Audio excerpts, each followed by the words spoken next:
Tower of God. A trial tournament for advanced players, live stream.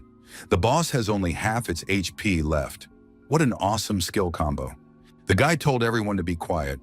You can't distract Su-bai while he's fighting the boss. Su-bai, as befits a professional gamer, had excellent control of the keyboard and mouse. The fan said his health had dropped to 10%. The protagonist fought the boss effectively, continuously striking him with his sword. The boss laughed and asked, "Does the intruder really think he can defeat me?" The hero declared that if the gods stood in his way, he would destroy them. Today, he would definitely destroy the villain. The hero activated his unique skill and delivered a devastating sword strike. The game was so captivating that everyone watched the battle with bated breath. As a result of his aggressive play, the player Su-bai successfully cleared the 999th floor of the Tower of God. The spectators cheered. Had someone finally cleared this floor of the Tower of God? Who had managed to defeat the final boss? Su-bai was truly too cool. Su-bai believed he had become #1 in the Tower of God. Only he had managed to clear so many floors. Suddenly, the player was attacked, began bleeding profusely, and lost his balance. Su-bai began to shake, his face turning pale. The fans were frightened. What had happened to this guy? Someone shouted that they needed to call the doctors immediately. Su-bai wasn't feeling well. The player stopped showing signs of life. His head slumped onto his chest. The spectators screamed that Su-bai had suddenly died. Could the #1 in this tower really have fallen? Su-bai's consciousness was sinking into an abyss. A voice asked, "Did the intruder really think he could defeat him?" Su-bai was surprised. Who was speaking? The young man wondered. Had he really died? In the conference hall, those present listened to the lecturer's speech. The woman said that since the Tower of God had descended to Earth 10 years ago, it had completely transformed the structure of the Blue Abyss, leading humanity from the age of technology to the age of superpowers. The woman added that since then, people had found themselves in a world filled with vicious monsters, demons, and a multitude of coexisting races. This situation was dangerous, but at the same time, it opened up endless resources and opportunities. Each protected floor of the Tower of God possesses limitless resources. To date, humanity has cleared 99 floors. Thanks to the resources obtained from the Tower of God, human civilization is developing at a breakneck pace. Although 10 years have passed since the beginning of the technological era, quality of life and technology have improved significantly. The woman asked the students if they were ready to enter the Tower of God. Some students shouted that they really wanted to. Su-bai, who was in the auditorium, wondered, where was he? One of the students said that he would obtain an SSS level translation crystal and become a combat class user. Su-bai thought, could it be that he didn't die? Another student said he was very excited. Finally, they would set foot in the realm of the Tower of God. This country is called Yang Nation. The requirements for entering the Tower of God are very strict. You must be at least 18 years old, and participants must undergo special training at the school. These students had gone through 10 years of diligent training to get into the school. The boy asked, "Isn't this the game called Tower of God that I used to play? Combat and life classes, as well as work transfer crystals? Could it be that I've been transported to a parallel world where the Tower of God exists? And in this world, only 99 floors have been cleared?" Su-bai said that if he was the one who had cleared the 999th floor, then he would amaze everyone here. That would be the highlight of his life. The master told everyone to be quiet. Silence was required. The disciples must prepare themselves and receive their teleportation crystals. They must shatter the crystal to complete the teleportation. The teacher wished them good luck and safe travels. The students began to shatter the crystals and teleport. Su-bai said he was already on his way. The Tower of God must be waiting for him. This time he would definitely reach the very top and clear every floor. The system welcomed the young man to the Tower of God. Personal information is protected. Data processing is in progress. The system reported that the player was already registered. The young man thought, could he really log into the tower using his previous account? Wouldn't that make him invincible? The system reported a mismatch with the account information. Login error. Data is being erased. The young man was furious. Could the data from his previous account really be erased just like that? The system reported that the data wipe was successful. The account had been reset. The young man was welcomed to the Tower of God. Su-bai said this place looked familiar to him. It was the newcomer's city. Here, new arrivals stocked up on gear and supplies before entering the tower. Subai received a message stating that he had been awarded a reward for clearing the 999th floor of the Tower of God. The greatest artifact, the clock of all things. Subai wondered what kind of clock this was and why it was called the greatest artifact. In the Tower of God, all items and equipment are ranked by quality. The clock of all things is the greatest artifact. This clock can fully upgrade any item, albeit for a small fee. Subai thought the description was vague, but he was a newbie. What could he even upgrade? The guy decided to take a walk around town to start with. He caught the familiar scent of beer and spotted a tavern for beginners. Would the lady from the tavern remember him? As always, the tavern was full of patrons. The landlady noted that with a 10% stat boost, members of the Yang Nation would have a huge advantage over other countries. More and more newbies are successfully switching from one job to another. Subai thought that since the Tower of God was now real, it couldn't be treated like a game. You couldn't die here because the same thing would happen in reality. The clock of all things detected equipment that could be upgraded, a short sword and armor. Subai realized that even white-level junk could be upgraded here. The guy realized he could upgrade his gear to the legendary level. However, he didn't have enough coins. The young man got upset. He'd completely forgotten that, right here and now, he was a pauper. In that case, he needed to focus on earning coins. In the world of the Tower of God, money is everything. The Tower of God was located on the riverbank. At the foot of the tower was a small village. The tower itself stood on the outskirts of the city. The duration of protection for newbies is 7 days. In the Tower of God, protection for newbies lasts exactly that long. If anyone fails to change their class by that time, they will be expelled from the tower. Thus, the main goal for newbies in the tower is to level up and obtain a class change crystal. Countless newbies are eliminated every year due to failing to acquire a class change crystal. Subai sat down at the bar and addressed the tavern manager. The young man said he had a few cocktail recipes. Was she interested in this information? Subai added, "One of the recipes is called Rare Blood Wine of the Beast." The tavern manager told the young man not to joke like that. The girl handed him a piece of paper and a pen and said that if he was lying to her, she'd smash his head in. Subai noted that his recipes were 100% reliable. Subai wrote down the recipe and said he wanted 5 gold coins for the recipe. No tricks or gimmicks. The manager said she would prepare the cocktail right away. However, if he was lying, this guy was in for trouble. This was a basic recipe. The protagonist knew even rarer, high-class recipes. 5 minutes later, the cocktail was ready. The tavern manager was surprised. Could this really be the beast blood wine? The color resembled a red crystal. It was simply incredible. One of the guests wanted to buy the drink for himself. Another player also wanted to buy it, offering a higher price. The tavern manager shouted for everyone to be quiet immediately. She was keeping this cocktail for herself. No one would dare take it. The girl took a sip, then drained the whole glass. Subai asked the manager what the cocktail tasted like. The girl wiped her lips and asked how many recipes the guy had. She wanted to buy them all. Subai smiled. He said he had 5 recipes. Since they knew each other, he was willing to give her a discount and wanted 20 gold coins for all the recipes. The girl noticed that this guy was quite something. She was even starting to feel a bit of a crush on him. Subai received payment for the recipes and thought that was wonderful. These coins would be enough to upgrade his items again. The tavern manager said she couldn't just accept something without payment. The girl handed him a dagger and said it was a bonus. Subai thought the dagger was pretty good and thanked her for the gift. The guy said it was time for him to leave. He had other things to do. He promised to drop by from time to time. The manager noted that if any other rare cocktail recipes came up, she'd be happy to taste them and buy them. Subai told her she could count on him. It was all for the sake of their old friendship. The manager noted that this guy was quite the smooth talker. She liked that sort of thing. The protagonist left the tavern and thought that he couldn't waste any time. First, he needed to upgrade his weapons. Upgrading requires a lot of silver. However, the stat boost is undoubtedly worth it. He needed to change his class during the protection period. The expense would be justified. The required amount of coins was spent. The dagger upgrade was successful. Subai was satisfied. With these stats, clearing the first floor of the Tower of God would be a breeze. Filled with determination, the protagonist headed for the Tower of God. At the foot of the tower was a newbie zone. At that moment, many were chasing rabbits to get at least something for themselves. Whoever struck first would claim the rabbit. That's why even here tempers were flaring.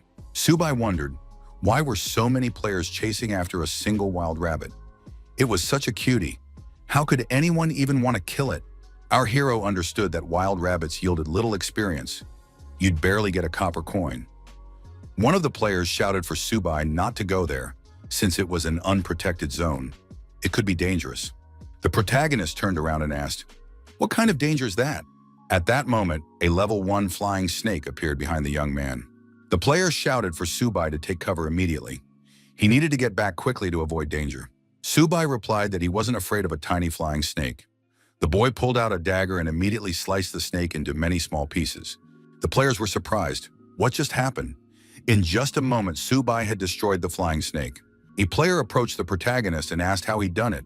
After all, it was just a level 1 flying snake. Subai replied that it wasn't difficult.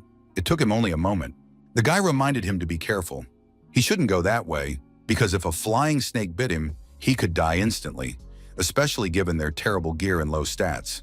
If he died, there would be no coming back. Subai thanked him for the warning and tossed a copper coin to his companion. The protagonist told the guy he'd be better off worrying about himself. The player realized that Subai was simply crazy. He had helped him and received a cold reception in return. With that kind of behavior, this rebellious Subai could die within 5 minutes. Our hero looked around. As he had expected, there were fewer players outside the safe zone. Out of the corner of his eye, the young man saw danger approaching. With a deft movement, Subai pierced the head of the snake that had appeared. The snake was destroyed. As a reward, the boy received a coin. The young man thought that this really did resemble the very Tower of God. However, leveling up at this pace would be very exhausting. Subai decided he needed to destroy a few monsters and finish clearing the first level as soon as possible. More flying snakes appeared. The protagonist didn't mind, because the more there were, the more fun it would be. Subai said that destroying monsters this way was much faster. However, the coin drop rate was still too slow. Subai received a message stating that the 10th season of the Tower of God had officially begun. The guy decided he needed to level up as soon as possible. Since our hero had the clock of all things, he couldn't let anyone else be the first to defeat monsters and claim the rewards. All the players were wondering who would be the first to defeat a monster. One player said that in the eastern region, the first kill would definitely go to one of the 3 great families, since they were lucky enough to be wealthy. Another player said he had seen the eldest daughter of the Lin family wearing a legendary outfit. They definitely have a lot of money, since such an outfit surely costs tens of thousands. A full set of gear would cost tens of millions. On top of that, they have high-ranking player bodyguards in their service. The player in glasses noted that this didn't concern them. They needed to continue hunting rabbits. Meanwhile, Subai continued to destroy flying snakes, earning coins. The system announced that the player had reached level 2. As a reward, he received a black iron chest and 2 points for a free stat boost. Subai thought that it had finally happened. Not only did he receive points to boost his stats, but he also got a black iron chest as a reward. The protagonist thought that was really cool. The young man noticed that a ranking system had appeared. He hadn't expected so many people to have already reached level 2. Some had even nearly reached level 3. Subai decided that he had fallen behind because he had been studying the clock of all things right before entering the game. The protagonist decided to check what he had received from the black iron chest. The young man received basic level armor and 30 copper coins. Subai thought that now he had armor too. What was the best thing to upgrade? He needed to choose the equipment worth upgrading. Subai figured that the boss in the beginner zone didn't have a high-level attack, so it was best to upgrade his weapon. The upgrade was complete. The player received the elegant dagger. Subai decided to upgrade it to the maximum. This cost him 9 silver coins. The protagonist confirmed the upgrade, and the process was successfully completed. The elegant dagger was upgraded to the maximum. The elegant dagger was upgraded to excellent green quality. Now it increased attack speed by 10%. Subai thought that only the first upgrade increased the base stats, while subsequent upgrades only improved attack power. The protagonist twirled the dagger in the air and decided it turned out pretty well. With the base stats, the attack power reaches 100 points. Even considering that the dagger is only of the wonderful tier, its stats are comparable to those of a typical rare weapon. This mysterious watch is truly a legendary item.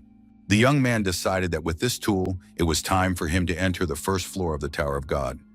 Now the boss of the beginner zone can prepare for his demise.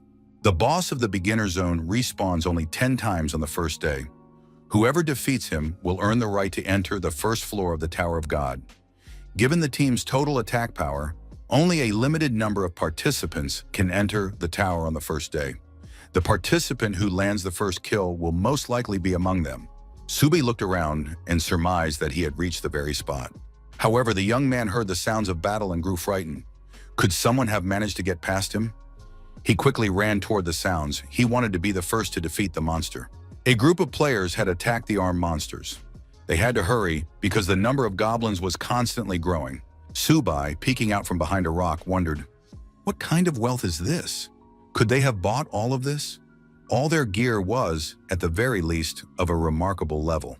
Subai appraised the rare-grade full set of armor worn by Yu Chan of the Ling family. The young man thought that his graceful dagger had suddenly become useless. Yu Chan ordered the second group to regroup. The third group was to move forward. The support group was to distribute the potions. The commander of the third group ordered the squad to attack the goblins. A companion told the girl that at this rate, they would soon reach the first floor of the tower. Yu Chan noted that they shouldn't underestimate the Li and Bo families. There were many paths, and these families might not be behind them at all. Yu Chan heard a suspicious sound and asked who was hiding there. Subai stepped out from behind a rock and greeted them. Lin Yu Chan's comrade asked which team this level 2 player belonged to. The protagonist replied that he was participating on his own and wasn't part of any team. He was just passing through so they could ignore him. Yu Chen thought that her team's gear was top-notch, and yet it had taken them a full half hour to make their way through the forest. Was this guy really claiming to be acting alone? But that was impossible. Subai wished everyone good luck and decided to move on. Yu Chan's comrade said things were looking bad. This guy had decided to use them to lure low-level monsters while he planned to steal the boss. Yu Chen ordered the third squad to stop using potions and to team up with the fourth squad for the attack. They had to stop him by any means necessary. The girl decided she wouldn't let anyone steal the first boss kill right under her nose. The protagonist realized that now he would have to deal with 2 squads of armed men. Subai asked, what does he have to do with this? After all, they're fighting their own monsters. The deputy squad leader, Lin, noted that this stranger was only a level 2, a novice. How dare he even stand up to them? The deputy commander ordered the squad to get rid of this man. They couldn't let Miss Yu Chan miss her chance for a first kill. Subai thought that in that case, he was ready to play along with them. Arrows flew toward the protagonist. The young man braced himself to parry the attack. The first arrow was deflected with his upgraded dagger. Yu Chan, crossbow in hand, was surprised. Could this guy really have blocked her attack? The warriors rushed to a dangerous distance, swung their blades, and prepared to attack. Subai was confident. But were these guys sure they could defeat him? The protagonist lunged forward and, with a swift movement, delivered a slashing blow to his opponents. The warriors didn't even have time to realize they'd been wounded and were already bleeding out. The deputy commander shouted that this couldn't be happening. How could a second-level novice completely crush their warriors in the blink of an eye? The squad commander ordered everyone to retreat. Subai acknowledged that these guys were stronger than ordinary novices. However, if they wanted to destroy him, they still had a long way to go. Subai continued to fight his opponents, landing critical hits and depleting their health. The commander's assistant ordered a retreat. They couldn't afford to lose their warriors so pointlessly, and yet their opponent was armed with nothing more than a dagger. The commander's aide said in fear that this guy shouldn't be so arrogant. Did he know who he dared to anger? Subai replied that he didn't care in the least who they were. However, if they stood in his way, they wouldn't be leaving here so easily. The commander's assistant was furious. Lin Yu Chan told Zhang Fei to shut up immediately. Yu Chen held out her hand and proposed a deal. The protagonist took an interest in the offer and asked for details. Lin Yu Chen thought that this man had come here alone. Judging by his fighting style, he was definitely no ordinary person. Yu Chen said that until the guy fought, he wouldn't understand. She wanted to hear his price. Zhang Fei was puzzled, since this was just a solo player. Why was the lady acting this way? Yu Chan told the assistant to be quiet again. If they delayed the conquest of the God's Tower, would Zhang Fei take responsibility? Subai replied that he had made up his mind. He would guarantee there would be no further attacks. In return, these people would have to pay a protection tax based on the number of players, 1 silver coin per person. The guy added that he considered this a fair price. Zhang Fei was indignant again. Was this guy living in a fantasy world? Subai declared that this was the price for their lives. Didn't they agree? Lin Yu-chan said she agreed and tossed the young man 3 gold coins. The rest was a token of friendship. The girl asked the young man to add her as a friend. Subai immediately replied that it would cost 1 gold coin. Yu-chan agreed and tossed the young man another gold coin. Zhang Fei continued to protest, but quietly now. Zhang Fei told his opponent that he was exploiting them. Yu-chan suggested they team up to hunt the boss of the newbie zone. Subai assumed that the first boss in this zone was extremely important to this girl and agreed. However, he had one condition. Subai declared that he would be the leader of this group. Zhang Fei said again that this guy was still living in a fantasy world. After all, they were all elite members trained by the Ling family. Did this guy really think he was worthy of leading them? Subai added that if they wanted to defeat the boss, they had to follow his instructions. If anyone disagreed, they would have nothing in common to discuss. He couldn't allow anyone to slow them down. Zhang Fei told his commander that this guy was a stranger about whom they knew absolutely nothing. He couldn't be trusted. Lin Yu-chan noted that she agreed to move together, but as for leadership, that was out of the question. Subai turned around and replied that in that case, they should forget the whole thing. Maybe they'd meet again in the future. Lin Yu-chan asked if Subai was sure he didn't want to reconsider the terms. She could give him 100 gold pieces. The protagonist remarked that the reward for the first destruction was worth more than 100 gold pieces, so there was no point in wasting his time. Zhang Fei remarked that this guy thinks he's better than them. His goal is to break the world record for the first kill. Lin Yu-chan thought he was just a solo player. Even she couldn't guarantee success, let alone this guy. Subai, left alone, thought that now that he was rich, it was time to upgrade his gear. The young man decided to upgrade his basic armor. All that remained was to choose the upgrade method. The protagonist chose the fast method, which meant he had to spend more coins. The guy was satisfied. His HP exceeded 300. Now he was ready to fight the boss and brimming with confidence. As always, the tavern was full of regulars. They noted that this year's newbies were particularly active. Most likely, the first boss kill in the newbie zone would happen soon. The tavern manager asked whether the Yan Nation would succeed in the first clear of the God's Tower's beginner zone this year. One of the patrons noted that last year, their guild held the record for the first clear all the way up to the 9th floor. However, on the top floor, they were overtaken by a powerful newcomer from the Bacon Nation. He had an SSS rank profession. If there's even one SS rank talent this year, they'll be in luck. Subai, running past low-level monsters, decided he needed to hurry. This time, he was the one who had to make the first clear. Subai heard a loud noise ahead and was startled. Could someone have overtaken him? Subai sensed a strange scent. It was the scent of energy concealment powder. Energy concealment powder hides the user's scent only from ordinary monsters. It doesn't work if the monster's level far exceeds the user's. Subai realized this was a low-level version of energy concealment powder.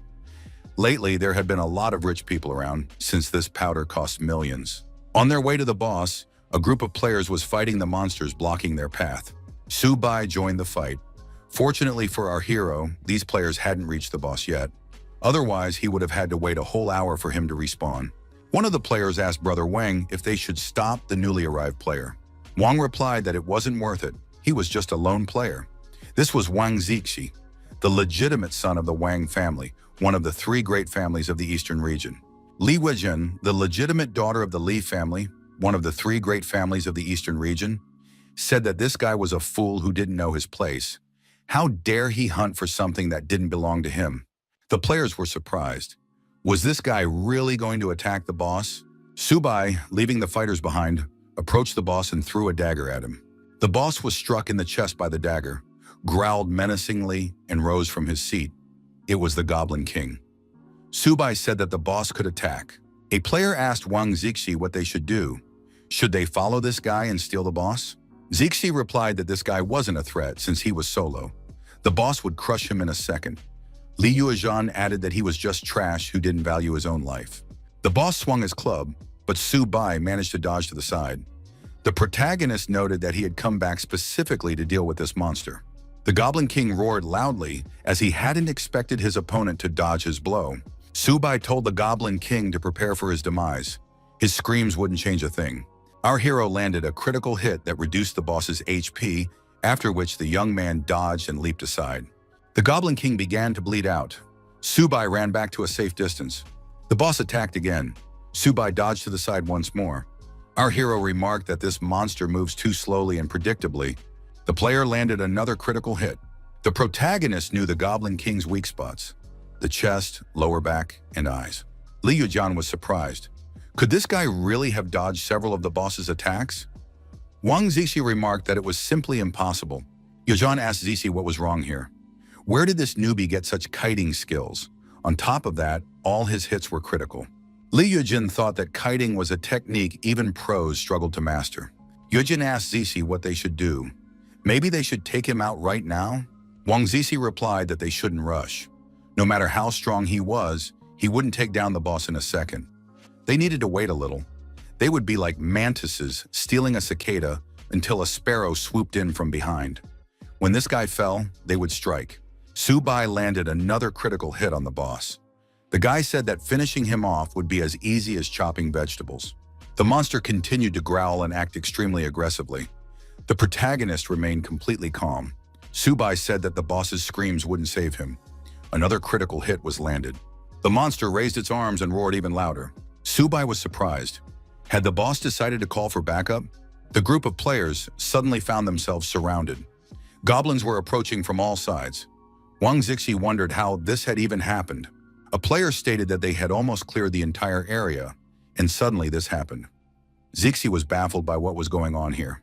Li Yujian explained everything. It was the boss who had summoned a squad of goblin guards.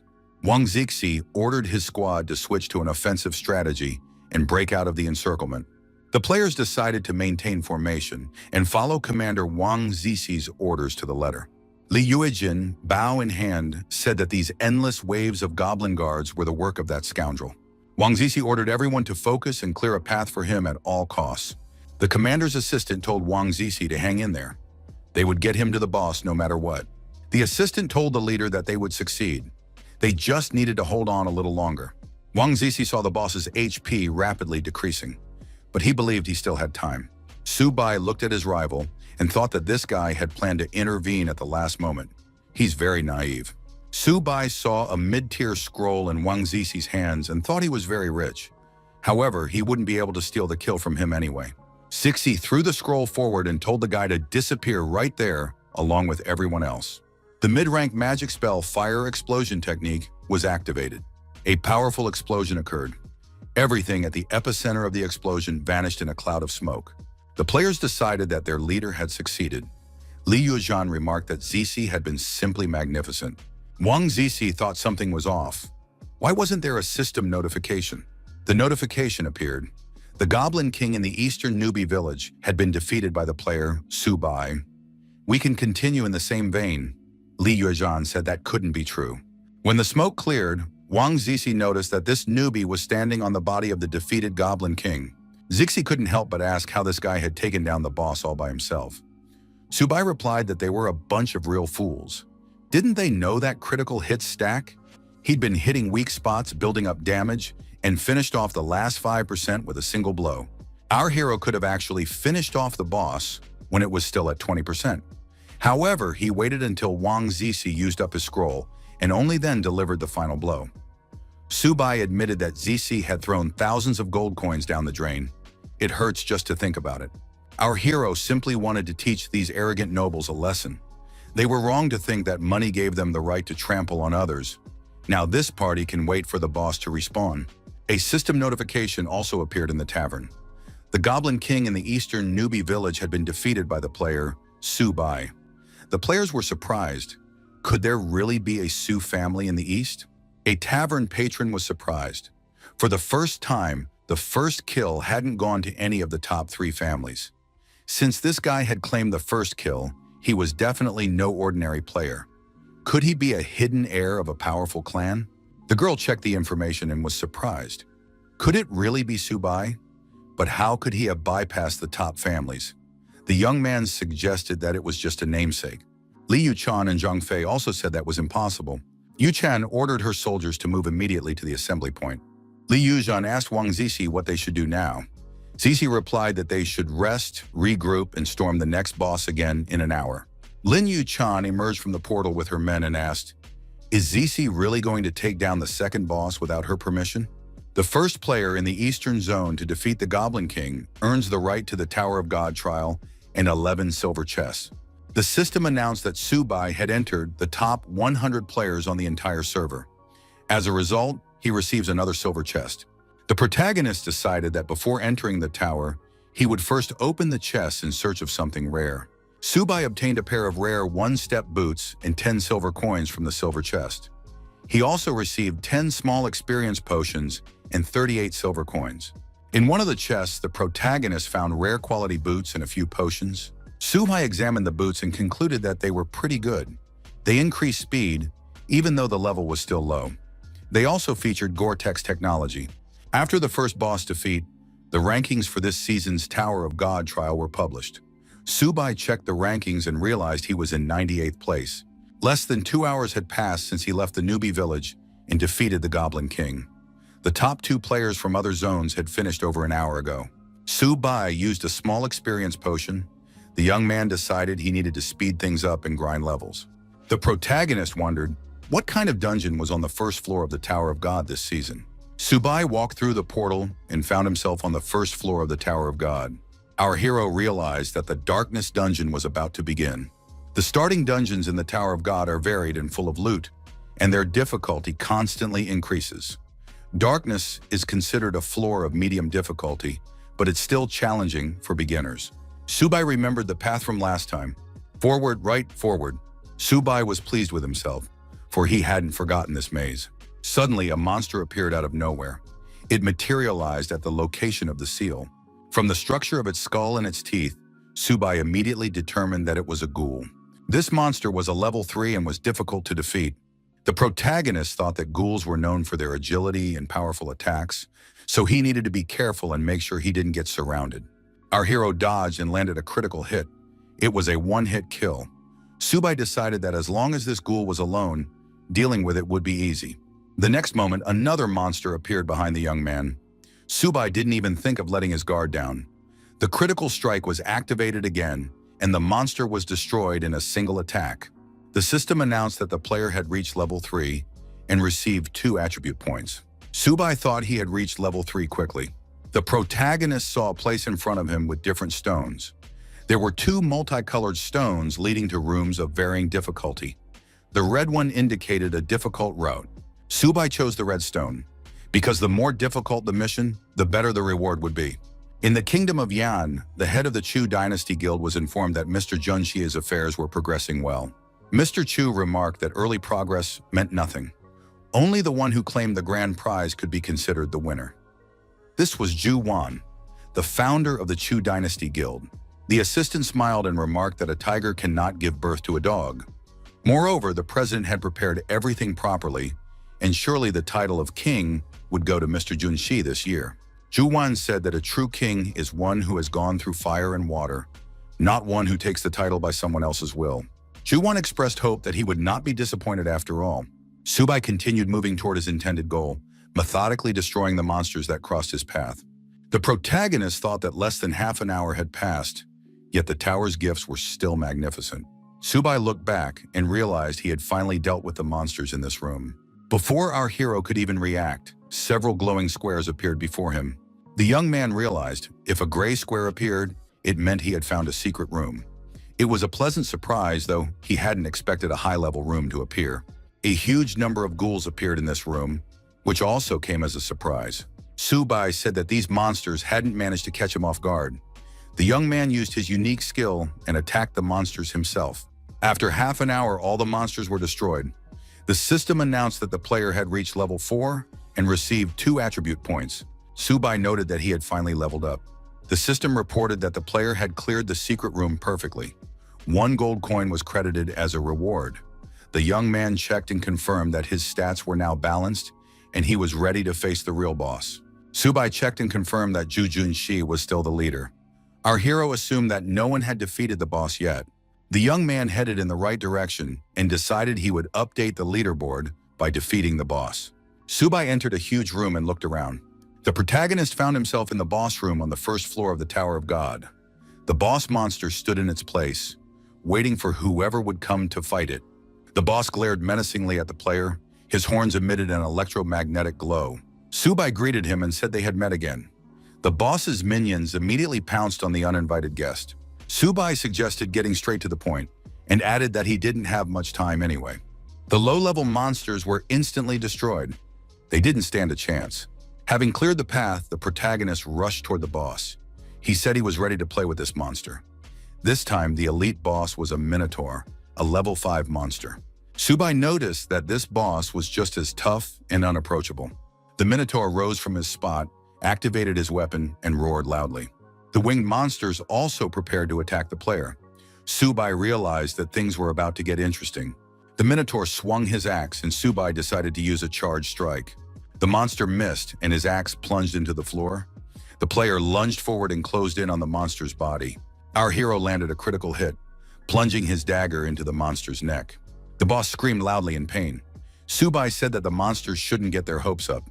Numerical superiority didn't matter. Subai, using his unique abilities, landed numerous dagger strikes on the boss and the winged monsters. The monster's body burst into flames, and it lunged at its opponent. The young man thought that this boss had begun to use its skill. Subai wasn't scared. He said that this brainless Minotaur was just as impulsive as ever, completely predictable. Our hero approached the monster's head, greeted it, and asked, "Doesn't the boss recognize me?" The young man landed a devastating blow and said he would now help the monster remember. The Minotaur roared loudly once more. Subai stabbed the winged monsters with his dagger and said that using them to gain experience was always beneficial. The player was awarded bonus experience. The system announced that the player had reached level 5. 2 attribute points were received. Subai activated the one-step boots he had purchased earlier. The Minotaur was enraged but couldn't even notice his opponent's movements. The boss flew into an indescribable rage, and Subai realized that this monster had activated Berserker mode. Subai declared that in that case, he was moving on to the main game. The Minotaur completely lost sight of his opponent. At some point, the young man appeared behind the monster and asked if he was looking for him. The allotted time had expired, and the Berserk effect had ended. Subai leaped upward and told the Minotaur that he was right there. The protagonist struck with all his might and dealt a piercing wound to the monster with his dagger. The beast roared loudly again. Subai noted that this boss, as always, had foolishly wasted the Berserk mode. Now he was indistinguishable even from a cow. The protagonist said the game was over. He had no time for this loser. Subai landed another critical hit. The HP level dropped significantly. The system announced that the player had defeated the Minotaur boss. The first floor of the Tower of God had been cleared, granting access to the second floor of the Tower of God. Subai thought that the whole thing hadn't taken that long. Of course, it used to be faster, but now resources and experience were more important. A powerful explosion rang out. The player said he hadn't expected anything less from his father's perfect weapon. Its power was simply incredible. In the player's hands was the 10,000 Calamities Destruction Cannon. The player decided it was time to start the bombardment. However, the system announced that Subai had achieved the first destruction and officially cleared the first floor of the Tower of God. Victory was awarded to the Kingdom of Yan. The young man said that was impossible. How could he have cleared the first floor in less than an hour? He must have been cheating. The other players also couldn't understand how it was possible to finish in such a short time. Were newbies really that strong these days? Where could such a terrifying newbie have come from in the Kingdom of Yan? Everyone was abuzz with this news. Juwen also couldn't believe that someone had cleared the first floor so quickly. Who was this person?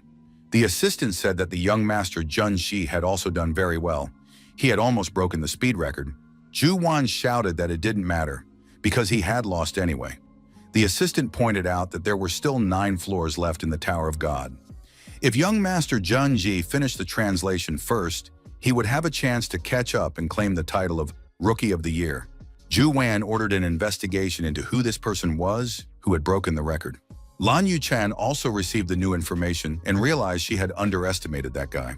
Subai knew that, as usual, golden chests only appear upon the first boss kill or during an event. Since this is the first golden chest of the season, it must contain a piece of perfect gear. Otherwise, it wouldn't live up to its status.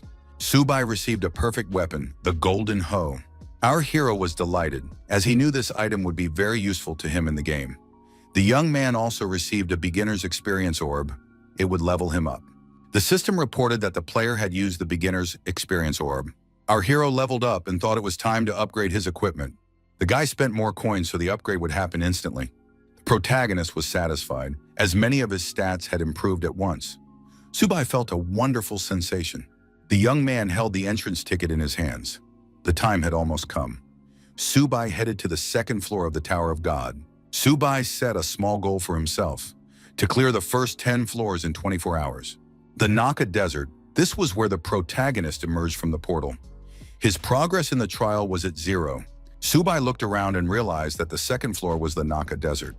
Here he had to defeat 10 waves of monsters. The young man decided to make the monsters spawn faster. A monster appeared before our hero, a third-level sawtooth lizard. Several more of the same monsters appeared after it. Subai thought these creatures were too slow and were just wasting time. Subai decided that since the sawtooth lizards were so slow, he would take the initiative into his own hands. The player charged into the attack himself. Our hero acted aggressively and assertively. The monsters took damage one after another. After a short time, the monsters were destroyed by critical hits. Subai was pleased with himself, having finished the fight in less than 2 minutes. Now there were many more sawtooth lizards. Subai decided he needed to speed up even more. The young man activated the step forward skill. His movement speed increased significantly. The protagonist decided to break all the records from his past life. The boss room on the second floor. Subai said he was ready to play with a little wolf cub if it didn't want to die meekly. Subai dealt with the boss very quickly. Its HP rapidly dropped to 0. The system announced that the boss had been defeated. The second floor of the Tower of God has been cleared. An entry ticket to the third floor will be issued. Subai received another chest. Inside was the perfect equipment, combined lilac gold armor. The armor was level 5 and provided a healing effect every 5 seconds. The protagonist thought that, as expected of perfect armor, everything looked very high quality in its glow. In reality, this armor cost a pretty penny. Subai even felt a bit out of place. However, under its glow, everything really did look very high quality. Subai used a beginner's experience orb. His level was raised to 7. He gained 2 attribute points. The protagonist decided that things were going pretty well for him, and now he could head to the third floor. Moving forward, our hero decided that the expenses had been considerable, which meant he needed to earn coins faster. Tower of God, third floor, the Silk Cave. Once inside the cave, the young man was attacked by low-level beasts and insects. Subai laughed and said he had come to them himself, then rushed into the attack. Tower of God, first floor, boss room. The player with a firearm slung over his shoulder attacked the boss and said that no one could handle his 10,000 misfortunes destruction cannon. The system reported that the player had defeated the boss, Minotaur. The first floor of the Tower of God was cleared, and access to the second floor was granted. The clear took 2 hours and 25 minutes. The player said it was very exhausting. It was good that the boss's attack range turned out to be limited. As a reward, the player received a rare weapon, the exclusive longsword. Junyi was pleased, as this was a rare weapon from a silver chest. A system announcement appeared stating that the player, Subai, had successfully set the record for the first clear of the second floor of the Tower of God. This marks yet another victory for the players of the Yan Kingdom. Junxie was surprised. Had this guy really cleared the second floor already? Only 29 minutes had passed, but that was objectively impossible. The player dropped to his knees and thought that he was probably still too weak. Who was Subai? The protagonist dispatched another monster and said it was time to show everyone a speedrun. The system announced that the player, Subai, had successfully set the record for the first clear of the third floor of the Tower of God. Clear time, 25 minutes. Tower of God, fourth floor. Desert of bloody flames. All monsters were destroyed. The system congratulated the player, Subai, on successfully setting the record for the first clear of the fourth floor of the Tower of God. Clear time, 22 minutes. Tower of God, fifth floor, Misty Swamp. The boss monster was effectively defeated by the protagonist. The system congratulated the player. Subai successfully set the record for the first clear of the fifth floor of the Tower of God. Clear time, 19 minutes. Players marveled. Could Subai have set another clearing record? Is he a genius or a monster? Others slowed down as the floor level increased. Some even suggested that Subai wasn't actually that strong. It was just that this season's trials for newcomers were too easy. They said that the son of Guildmaster Chu had even brought along the 10,000 Calamities destruction cannon. However, Subai, though very fast, still didn't use any epic weapons. The young people gathered in the strategy group's meeting room. Pei Lingxi said that he had become interested in this guy. Shi Nantian said he found it interesting too. Besides, this guy had no parents and no past. His background was a blank slate. His combat grades at school weren't very high. Lin Shake wondered if this guy had already found something incredible inside the tower.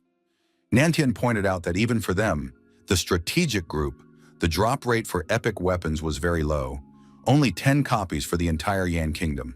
Lin Shui noted that Nantian was getting too worked up, but he was one of the top 5 assassins in the Yan Kingdom. Why would he be interested in a boy's weapon? Nantian declared that many still didn't have a complete set of perfect weapons. The commander slammed his fist on the table and ordered the two of them to calm down immediately. Su Kang, captain of the strategic group, said they would try to buy his epic weapon if he couldn't upgrade the translation crystal to S rank. Su Kang added that if he really did obtain such a weapon, they would invite him to the strategic group's trial. Nantian noted that caution was necessary. Rookies must start in the rookie team. If they perform well, they'll be sent to the third-tier team. The captain asked if Nantian knew what the rookie teams had been like over the past 2 years. If Su Bai could win the title of Rookie King, what was wrong with promoting him? Captain Su Kang stated that he had already made his decision. Linja told Nantian to take better care of himself.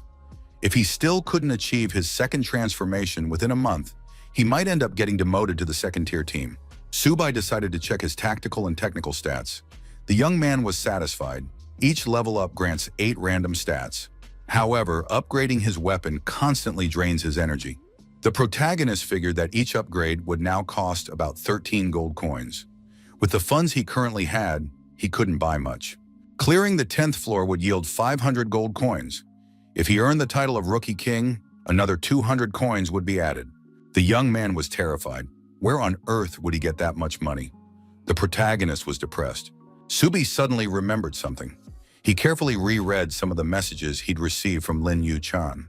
The young man decided it was time to get into business. Subai offered the girl crystals at a price below market value. Yu-chan replied that she was ready to take everything he had. The protagonist gave the girl 6 days to raise the funds. The young man thought that the rich really do have power. The deal was closed, and the young man headed to the 6th floor. God's Tower, 6th floor, Wild Oasis. Subai thought that the difficulty of farming in the Wild Oasis increased exponentially. The guy acquired the Flying Dragon crossbow. This item had 2 effects, barrage and a 50% increase in speed. Subai decided he'd stocked up on this ranged weapon just in time. Too bad there weren't enough arrows. Time was also running short. He had to conserve every shot. The protagonist found himself surrounded and thought that these monsters had come to him on their own. Subai took aim with his crossbow and thought that these monsters were the perfect test subjects for the new weapon. The guy fired a few shots. The arrows hit their mark precisely, and the monsters were neutralized. Subai activated rapid-fire mode, and every arrow hit its mark. All the beasts were destroyed. The young man said that was pretty good damage. The protagonist set the crossbow aside and began pulling the arrows out of the monsters' bodies, since he only had enough for a few volleys. The young man thought that, if his memory served him correctly, the boss should be moving north along this river. Our hero heard the sound of water and thought he had found what he was looking for. Subai stepped out into the clearing and saw armed monsters on the lake in front of the waterfall. They were 9th level amphibious monsters. They possessed the skill, harpoon shot. Subai fired several shots at once to farm as much as possible. The amphibians were destroyed with the first shot. Subai obtained a B-rank class change crystal. The protagonist scanned the crystal and asked Yu-chan how much she was willing to pay for it. Lin Yu-chan noticed that this guy worked very efficiently. She said she was willing to pay 10 million in cash. In-game currency, that's a maximum of 100 gold coins. The deal was confirmed. Subai continued hunting with his crossbow in hand. The guy thought today's farming session was going very well. A loud roar came from behind the trees. The sound seemed familiar to the protagonist. Subai said it was the roar of a boss monster. The monster turned out to be the elite boss, Oasis Demonfish, a level 10 creature. Subai noted that this monster looked epic and grotesque, just as a true boss should. The player declared he was ready to take on this monster and readied his crossbow to fire. Before the Oasis Demonfish could swing its trident, the protagonist fired 3 shots at its chest. The young man didn't stop there. He leaped high out of the water and continued to shoot the boss's body with his crossbow. The monster gathered its strength and hurled the trident at its opponent. Subai dodged effectively, and the trident flew past. Our hero said that this boss was just the same as before. No upgrades at all. Now he would be destroyed once and for all. The boss was defeated and fell into the water. The system announced that the Oasis demon fish had been defeated and the 6th floor had been cleared. The player would be issued a pass to the 7th floor. The young man thought he'd spent longer than usual dealing with this monster. Still, it was a record for the 6th floor. The player received the title Amphibian Hunter.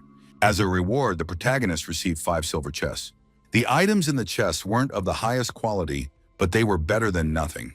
Subai spent 10 silver coins on an upgrade and received a pair of gauntlets of excellent quality. The stats were suitable, so the guy decided to equip the bracers himself. Subai said that the 7th floor was waiting for him and stepped through the portal toward new achievements. Subai decided he would clear the first 10 floors in 20 hours. The title of King of Newcomers would undoubtedly be his. The protagonist received a message that player Lin Mengxuan had obtained the S-Class Berserker. The players in the tavern continued to discuss the leaders. Could they be giving this to the Lin family? They're definitely relatives of the invincible Sword of Li. He's the one who farms at level 10 and ranks among the world's top 10. Lin Mengxuan is the main contender for the title of King of Newcomers. One of the players pointed out that Subai was already on the 7th floor, while Lin Mengxuan hadn't even finished the 3rd yet. The girl said that the invincible Sword Li must have backed up his relative. She definitely has some kind of ace up her sleeve, since Zhu Wan even passed down a high-caliber weapon to his son. Zhu Jungxi was angry again. Who was this guy who had climbed to 1st place? Because of him, Jungxi had been forced to slip down to 3rd. Zhu Jungxi thought that as soon as he reached the 5th floor, he would show everyone who was the strongest here. Tower of the Gods, 7th floor, gloomy castle. The protagonist engaged in battle with yet another monster. Subai landed a crushing blow and called this monster Old Ruins. The young man remembered the boss's weak spots on its back well. Tower of the Gods, 4th floor, the Desert of Red Flame. Lin Mengxuan fights the monsters effectively, gripping her 2-handed sword tightly. The monsters dealt irreparable damage. The girl declared that she would not lose to anyone. Tower of the Gods, 5th floor, Misty Swamp. Zhu Jinshi found a shard of the Stone of Destiny and said he would finally change his class.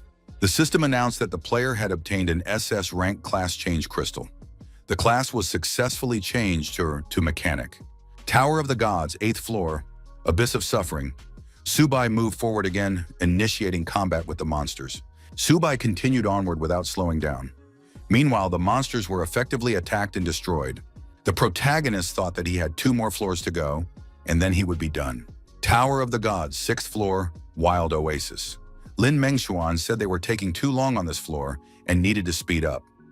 Zhu Jungxi continued to use his heavy-caliber weapon, remarking that he was about to catch up to the leaders. Tower of the Gods, 9th floor, City of Nightmares. He engaged in battle with a large number of monsters. The young man said that the 9th floor was simply disgusting and needed to be left as soon as possible. Tower of the Gods, 7th floor, the Gloomy Castle. Lin Mengxuan, attacking the boss, said she would definitely catch up to the leader, Subai. Tower of the Gods, 10th floor, Platform of Nightmares.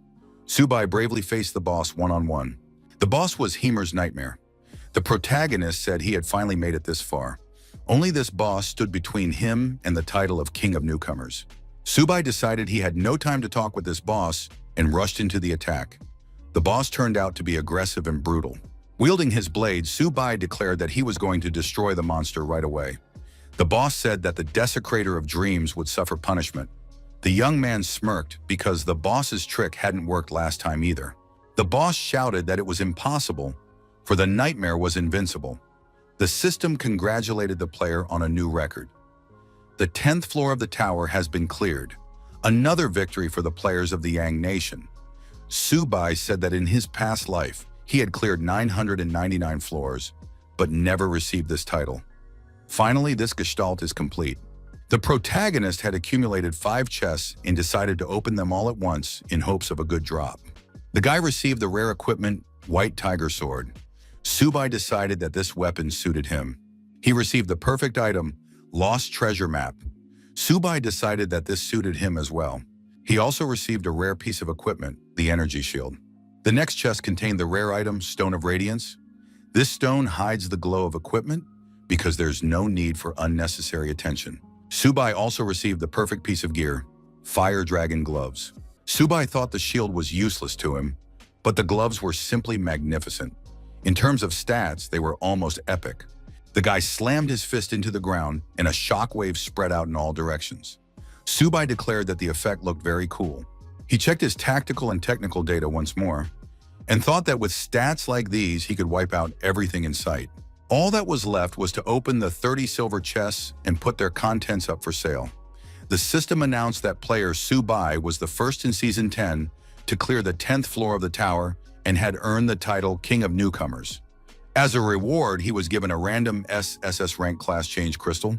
In the conference room, those present analyzed Subai's battles by reviewing the video footage. Captain Su Kang said he needed a complete dossier on player Subai. Pei Shui was to handle this immediately. As soon as this guy left the rookie zone, they had to intercept him. They couldn't let other squads get there first. Lin Shuk told the captain that they needed certain conditions. What could they offer this guy? Su Kang told Lin Yue not to skimp and to offer the maximum, just like in the 11th squad. The girl was surprised. Did the captain really want to invite this guy into the main roster? Su Kang confirmed that he wanted to bring the player into the main squad. He wasn't going to assign him to the second-string team of losers, was he? With an SSS-ranked fighter on the roster, no one would dare dump the dirty work on them. Su Kang concluded that they couldn't let such a genius slip away. The players thought that if they had an SSS-ranked fighter, they would become the second strongest unit after the first squad, which included Invincible Sword Lee.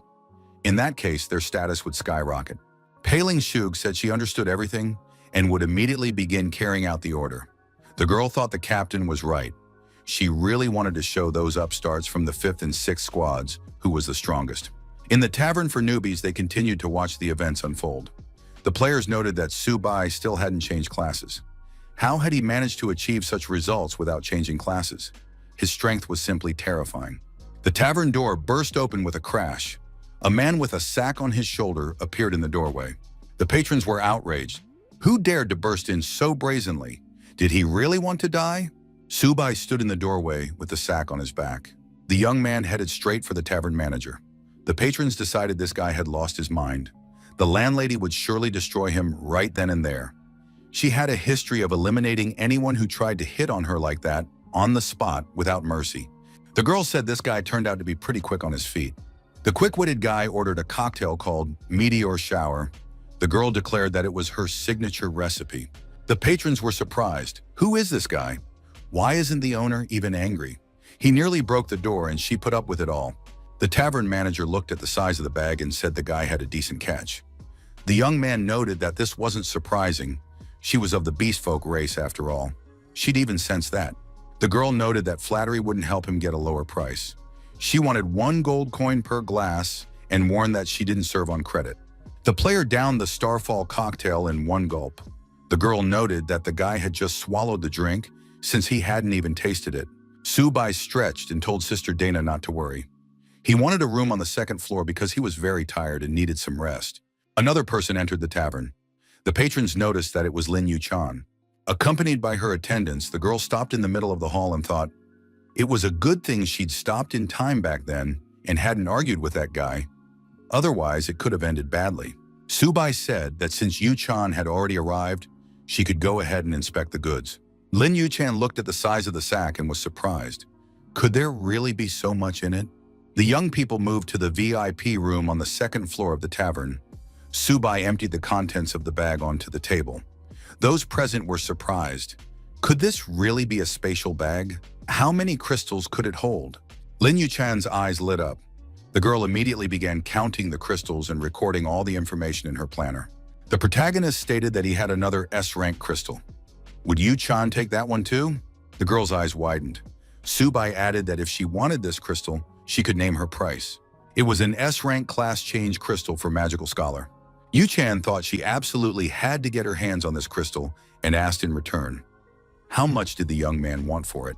Subai said that everything except the S-rank crystal could be calculated at market price. He would take 10% in cash and the rest in gold coins. The young man added that he would provide a list of materials that needed to be purchased for the crystal. Lin Yu-chan said she would handle that without any problem.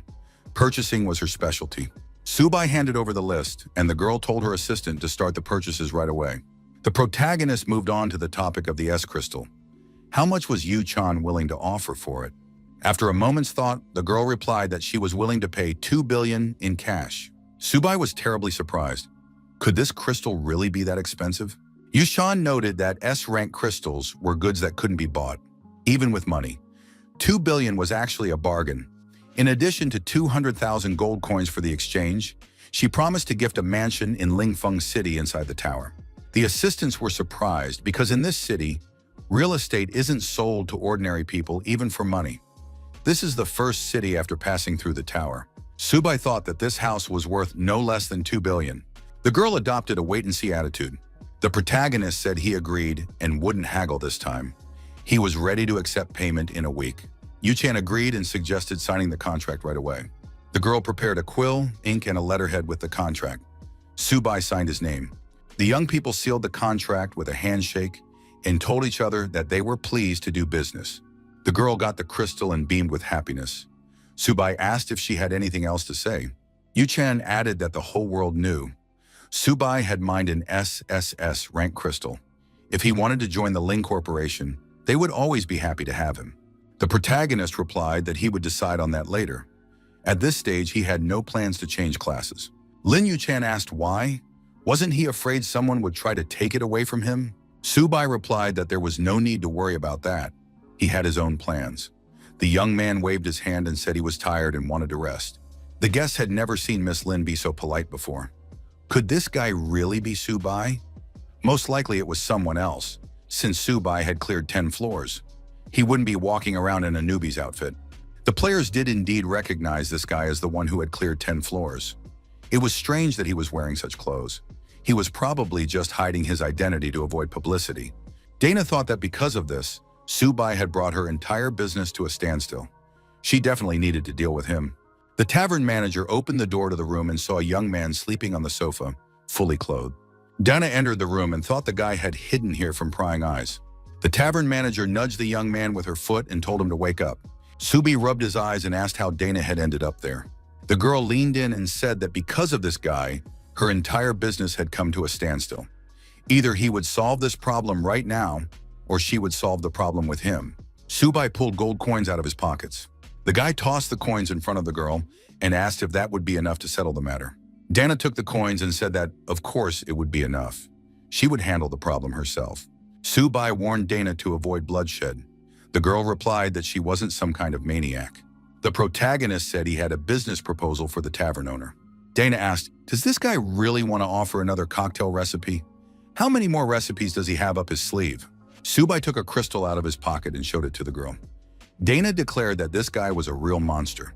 How did he manage to extract an SSS rank crystal? The young man declared that he wanted to begin the trial of the gods. Dana was surprised. How did Subai even know about the trial of the gods? Our hero had gone through this trial more than 100 times in his past life, so he couldn't help but know. The young man replied that it didn't matter. The girl just had to say whether he was suitable. Dana stated that this very crystal served as the pass to the trial of the gods. The only reward was a crystal of a unique hidden class. Dana asked if Subai was sure he wanted to take the risk. If he agreed, this stone would vanish from his hands forever. He would have only one attempt. Subai said he wouldn't change his mind. The girl said that if the guy was eager to try, she wouldn't stand in his way. The protagonist remarked that he was resilient. He wasn't so easily destroyed. Dana clenched her fist and shattered the crystal into pieces. She said that in that case, they would begin. The trial of the gods was activated. A magic circle appeared beneath the girl's feet. Dana warned him that it wasn't too late to change his mind. Subai was surprised. Since when had the girl become so talkative? Dana pushed the boy and he fell inside the magic circle. At that very moment, the floor beneath the young man's feet vanished, and he fell into the abyss. As he fell, the young man shouted, "Not again?" Dana was surprised. What did again mean? Why did this guy seem so familiar to her? Subai fell onto a large stone slab. There was molten liquid surrounding the stone. The young man sat up and said that the trials of the gods felt familiar. He, Subai, had returned. The young man checked his status window. As expected, everything was exactly the same as in his past life. His inventory and equipment slots were locked. All buffs were temporarily disabled. The restrictions would be lifted after the trial was completed. Subai got to his feet and set off in the designated direction. The young man thought that, judging by the underground river, these were all heroes who had supposedly passed the trials. It sounds contradictory, but that's exactly how it is. The young man was here for the very same reason that made them heroes. Subai opened the system window. He really didn't have any bonuses and his inventory was locked. At least the golden pickaxe was still available. Subai grabbed the pickaxe. He knew a wave of grave demons was about to close in on him. He had to prepare for battle.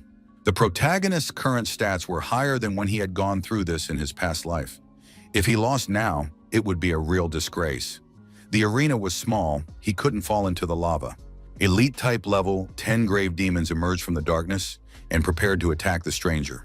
Subai thought that there were more and more of these monsters. He couldn't delay. The young man launched his own attack. Every sword strike hit its mark. The monsters fell, slain, and vanished into the fiery lava. The protagonist thought the damage output was a bit weak. That meant he needed to work harder. The system kept a meticulous tally, recording the demons destroyed and the points accumulated. Another monster was destroyed, and the points pool was replenished with additional stat points. The young man used the steel slash technique. In addition to that, there were techniques like aura wave, piercing strike, and other moves that significantly boosted the player's combat power. The protagonist thought that if he hadn't known these techniques, he wouldn't have been able to pass the trial even with his experience fighting monsters. Subai was extremely pleased with himself, for he had already accumulated 100 points and earned a chance to recover. The tavern manager shouted loudly at the patrons. No one was to go beyond the second floor. Otherwise, she would shoot at the thieves. Dana added that Subai wasn't there. His SSS rank crystal had turned to dust. You could search for that guy all you wanted, but it wouldn't help. The players refused to believe that the crystal had been shattered. Dana said she had crushed the crystal with her own hands. If anyone didn't believe her, they could stick their head out and see if she had enough strength to crush their skull. In the guild meeting hall, they carefully examined the document provided by the player. The assistant informed the commander that a disaster had occurred. Dana from the tavern had crushed Subai's SSS crystal. Those present thought Dana couldn't be lying. After all, she was an NPC. Captain Su Kang was in despair. How could this guy have lost such an important crystal? Nan Tian reminded them that, in his opinion, this guy wasn't even fit for the first squad.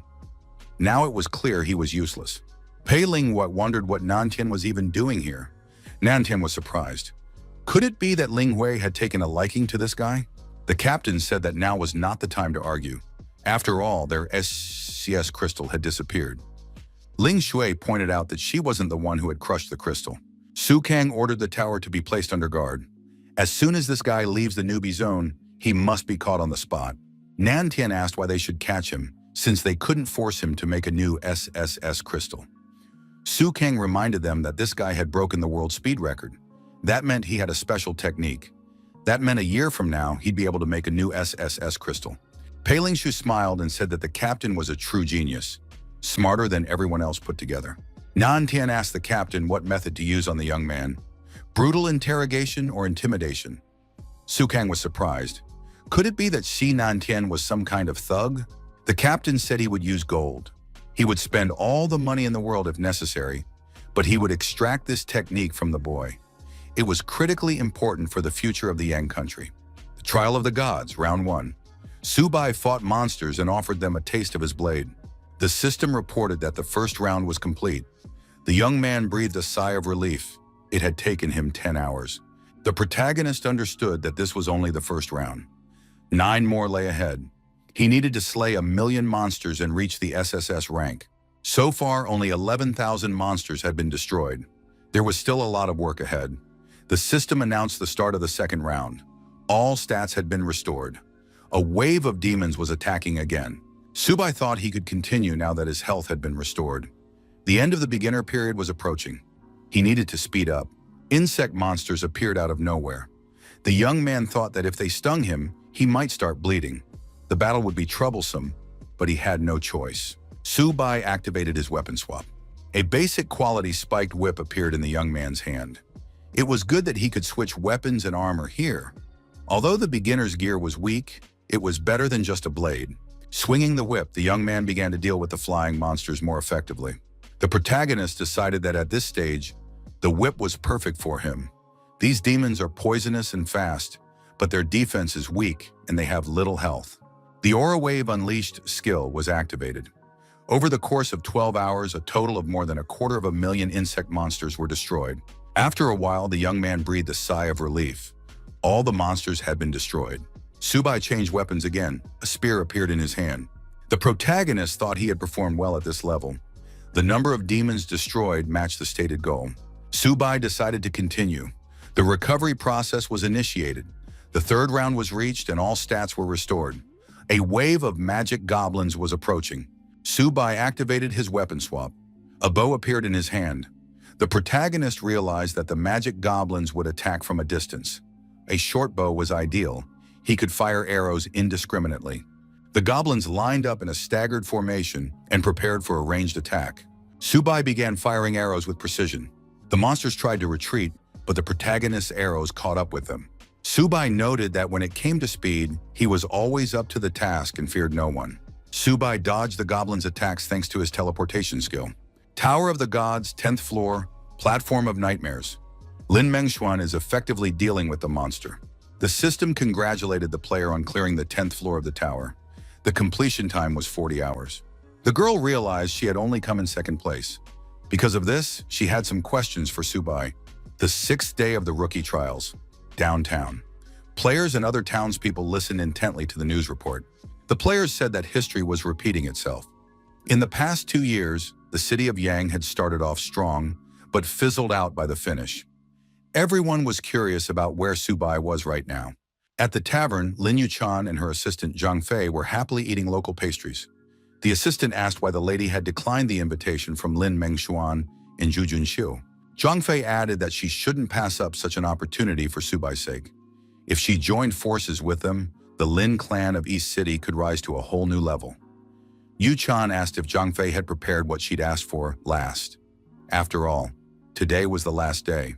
The assistant replied that everything was ready. Yu Chan said she had her own plans, ones Zhang Fei wouldn't be able to understand. Lin Yuchan thought that 6 days had already passed. The anomaly status appeared almost immediately after rumors of the destroyed crystal. That meant Subai was still in the novice zone. What surprise would he have in store this time? The Trial of the Gods, Round 7. The monsters were advancing, but they were under intense pressure. Subi fired ice arrows one after another. The young man paid no attention to the monsters' defenses. Once frozen, they were as fragile as glass. Subai noted that it was already the 6th day. 3 more rounds. He needed to speed things up. The 8th round had been reached. All stats were restored. A wave of poisonous scarabs was approaching. The antagonist had set himself a goal: to finish all the fights before the rookie's time was up. The odds were stacked against him, and the young man noticed that the monsters were trying to surround him. He noted that it was a lost cause. 6 hours later, the protagonist was already fighting the boss. The young man declared that this boss was too slow. Subai, using his unique skills, sliced the monster in two. The system announced that the player had scored 1,000,000 points in the Trial of the Gods. There were 24 hours left until the end of the trial. Subai declared that 1,000,000 points was simply magnificent. Only the final level boss remained, and the hero achievement was already in the bag.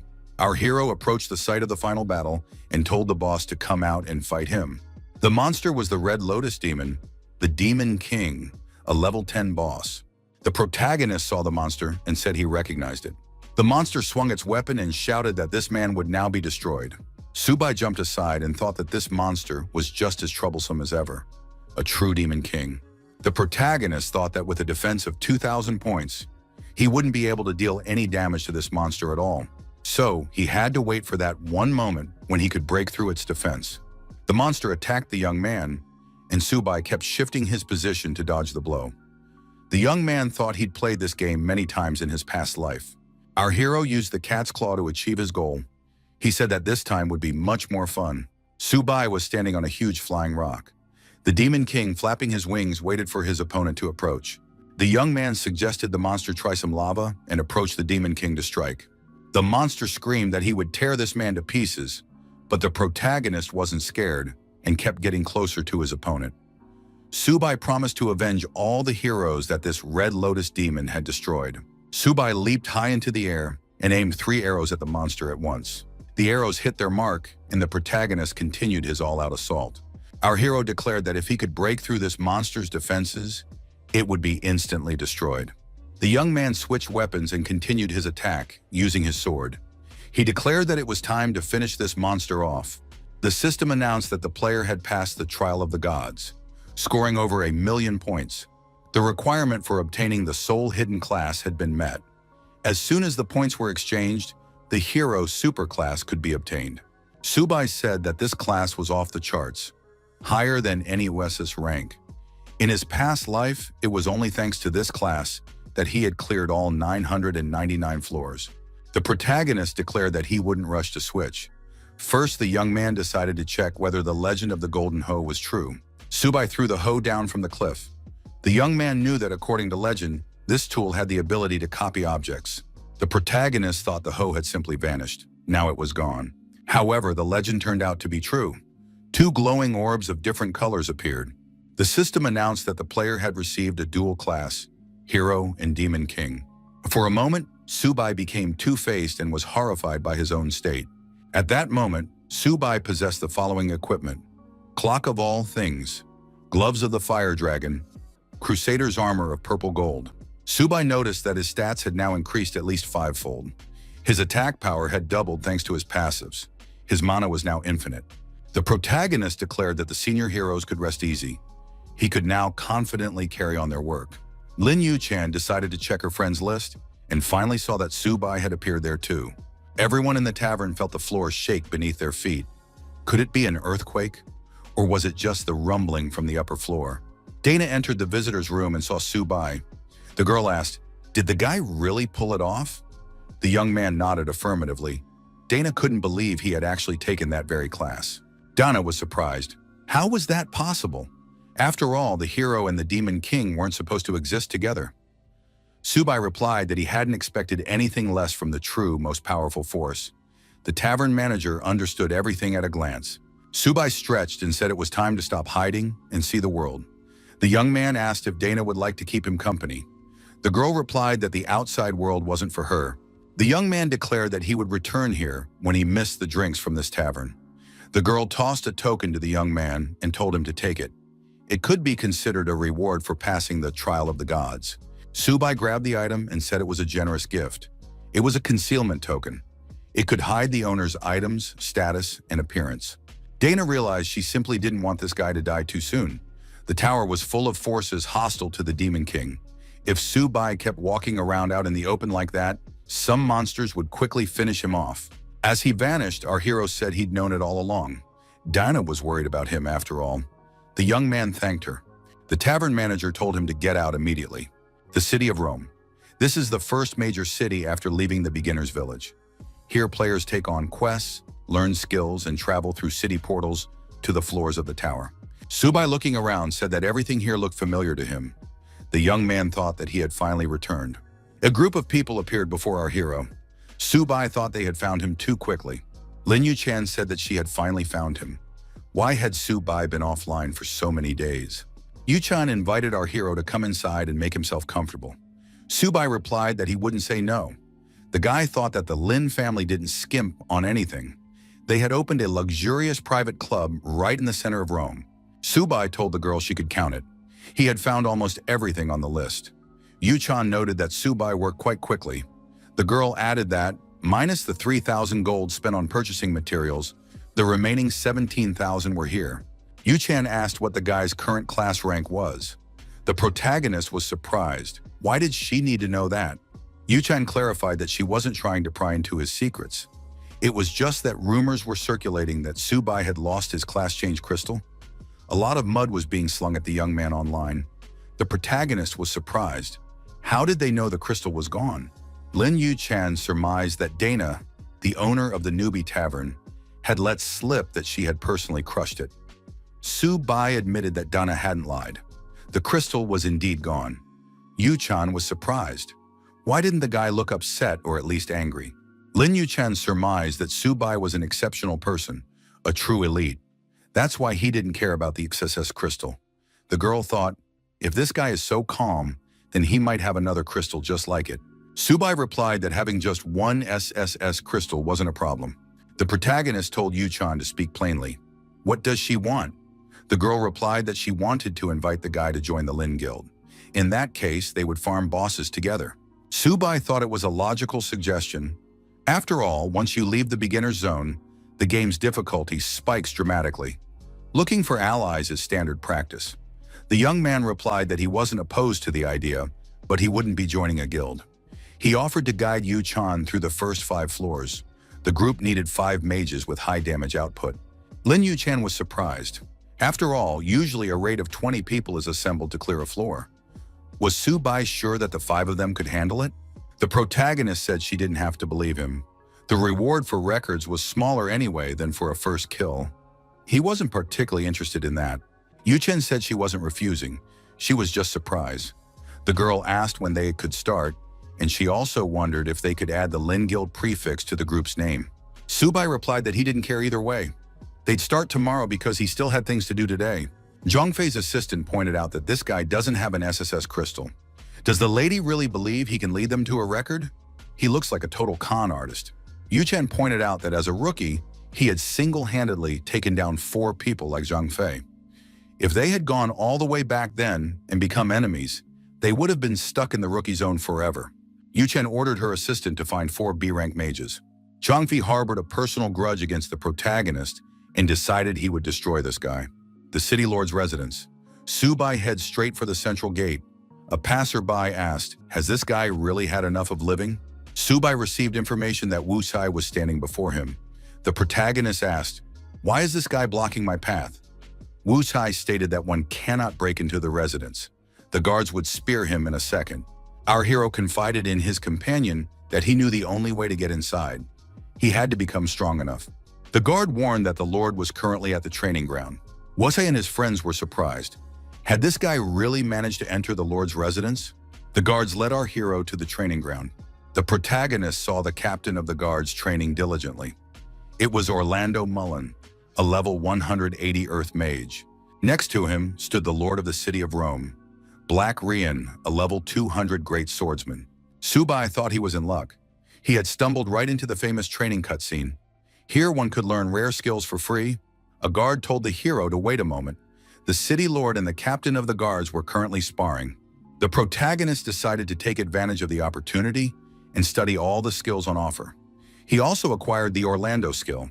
10 minutes later, the training session was over. The protagonist had only managed to learn the very first skills. The guard reported to the city lord that the hero was waiting for him. Black Rian asked the protagonist if he could take a look at his badge.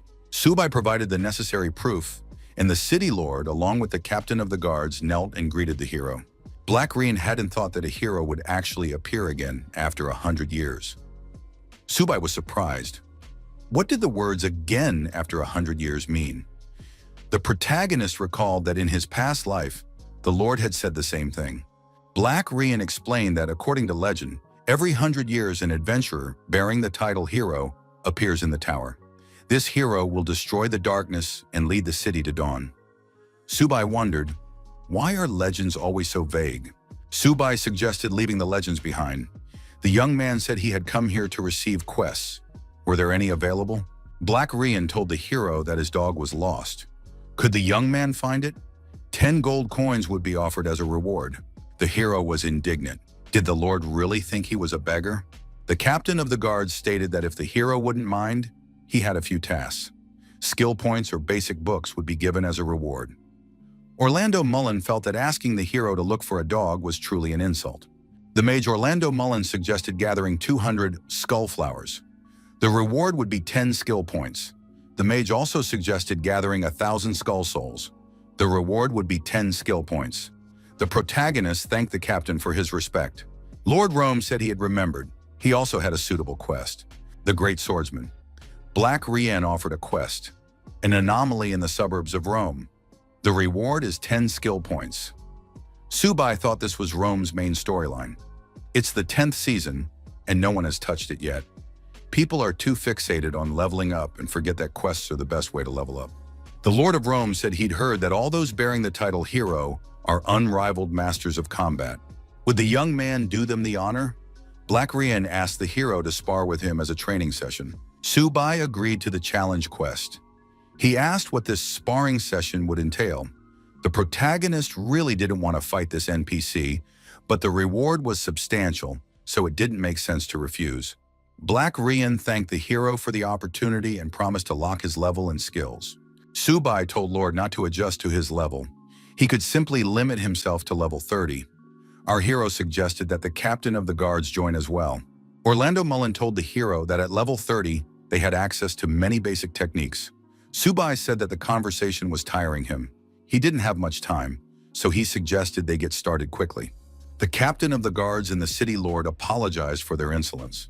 The spectators noted that the last time the lord and the captain fought together, they defeated a level 200 elite boss.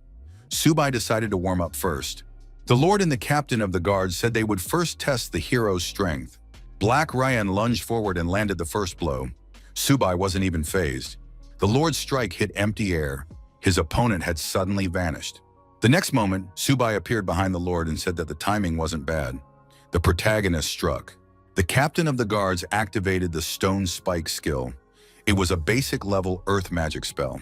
The spectators were surprised. What kind of technique did the hero have? How could he move so fast? His strength was simply monstrous. This was truly worthy of the title of hero. Black Rian said that in that case, the opponent would now get a taste of their true power.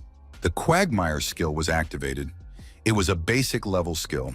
Black Rian delivered a second strike. However, the hero seemed invulnerable. Subai dodged effectively, and Lord Shockwave flew past him. Black Ryan launched a series of lunges and jabs. However, the protagonist parried all the attacks effectively. The Lord shouted that he would achieve his goal no matter what and activated the third strike skill. The hero acted in an unconventional manner. Subai took the captain of the guards hostage and held a sword to his throat. Black Rian was taken aback. Lord said that the young man was moving incredibly fast. The captain lost in less than half a minute. The hero truly lived up to his title. Subai told the Lord not to stand still, but to attack. Black Rian thought, could this really be 10th level power? The Lord activated the Flaming Sword skill and shouted that he would never give up. A dash was initiated and the fourth strike was landed. Subai, just like at the start of the fight, instantly teleported and found himself behind his opponent. The Sword Wave skill was activated. Black Ryan dropped to the ground and admitted defeat. The protagonist rested his sword on the City Lord's shoulder and told him he still had much to learn. Black Ryan admitted that in his youth, he had heard that the hero had no equal at that level. He hadn't believed it, but now he realized he had been deeply mistaken. The captain of the guards added that even if they had lowered their level to 50, the hero would still have found a way to defeat them. Subai noted that their opponents had pretty good skill control. When he had time, he would come back here to spar again. However, now it was time for him to carry out his missions. Black Rian remarked that they would always be happy to have Lord Hero visit. The protagonist told them not to see him off and skipped off to complete his tasks. The Lord declared that this guy was truly the one who would lead them to the dawn. The captain of the guards asked what this dawn after darkness was. The city of Rome is huge, so players usually use teleports. Taxis and public transportation aren't in demand here. Subai decided to learn the skills first and then go on quests. That would be safer and faster. Uppercut throws the enemy into the air, and combined with series of stabs, you can perform an endless combo. The young man decided he'd take Stone Spike as well. Now he'd be able to spam attacks endlessly. Clearing out mobs would look spectacular. For equipment, he used the Clock of All That Is, Gloves of the Fire Dragon, and Crusader's Armor of Purple Gold. High stats are OP. His skills immediately leveled up by 10, plus the hero's passive instantly maxed out his mastery. The young man thought that with such a combo, nothing could scare him. The guards asked where the young man was headed. He replied that he was interested in the lands of the fallen. The guard warned that it would cost 80 copper coins. The return trip was double the fare. The protagonist thought that if he had bought a monthly pass earlier, it would have been much cheaper. Subai felt a wave of seasickness and thought that if there were a few more teleports, he would definitely throw up. The land of the fallen. Subai arrived at his destination. In real life, it was nothing like the game. Everything looked very real. The young man had a huge sword slung over his shoulder. It was the only thing left after he had sold everything else. It didn't feel that way in the game, but in reality, it was freezing cold. He should have been more prepared and dressed warmer. Suddenly, monsters appeared in the young man's path. They were skeleton warriors. They were level 21 and of the common type. Subai said it was time to test out his new skills. The young man used his unique skills and attacked the monsters. The monsters were destroyed and experience points were gained. The young man noted that magic attacks were no joke. The protagonist was extremely pleased. He liked this kind of farming. This wasn't like the levels for newbies. The monster hunt continued. The system announced that the player had reached level 11 and gained 20 skill points. Subai remembered that in his previous life, the hero class granted 10 points per level, and that was considered wildly overpowered. F classes only got 1 point each. Did dual classes really double the points as well? A new level granted 50 points to all stats. The protagonist thought that even the SSS class couldn't hold a candle to this. The newly arrived monsters were also attacked. The young man decided that if his class didn't limit his skill list, he should farm quests that granted skill points. A huge silhouette appeared behind the ordinary monsters. The protagonist was surprised. Who else could it be? It was a mini-boss, the Fire Skull monster, a level 48 creature. Subai didn't mind because the bigger and stronger the monsters, the more fun the farming.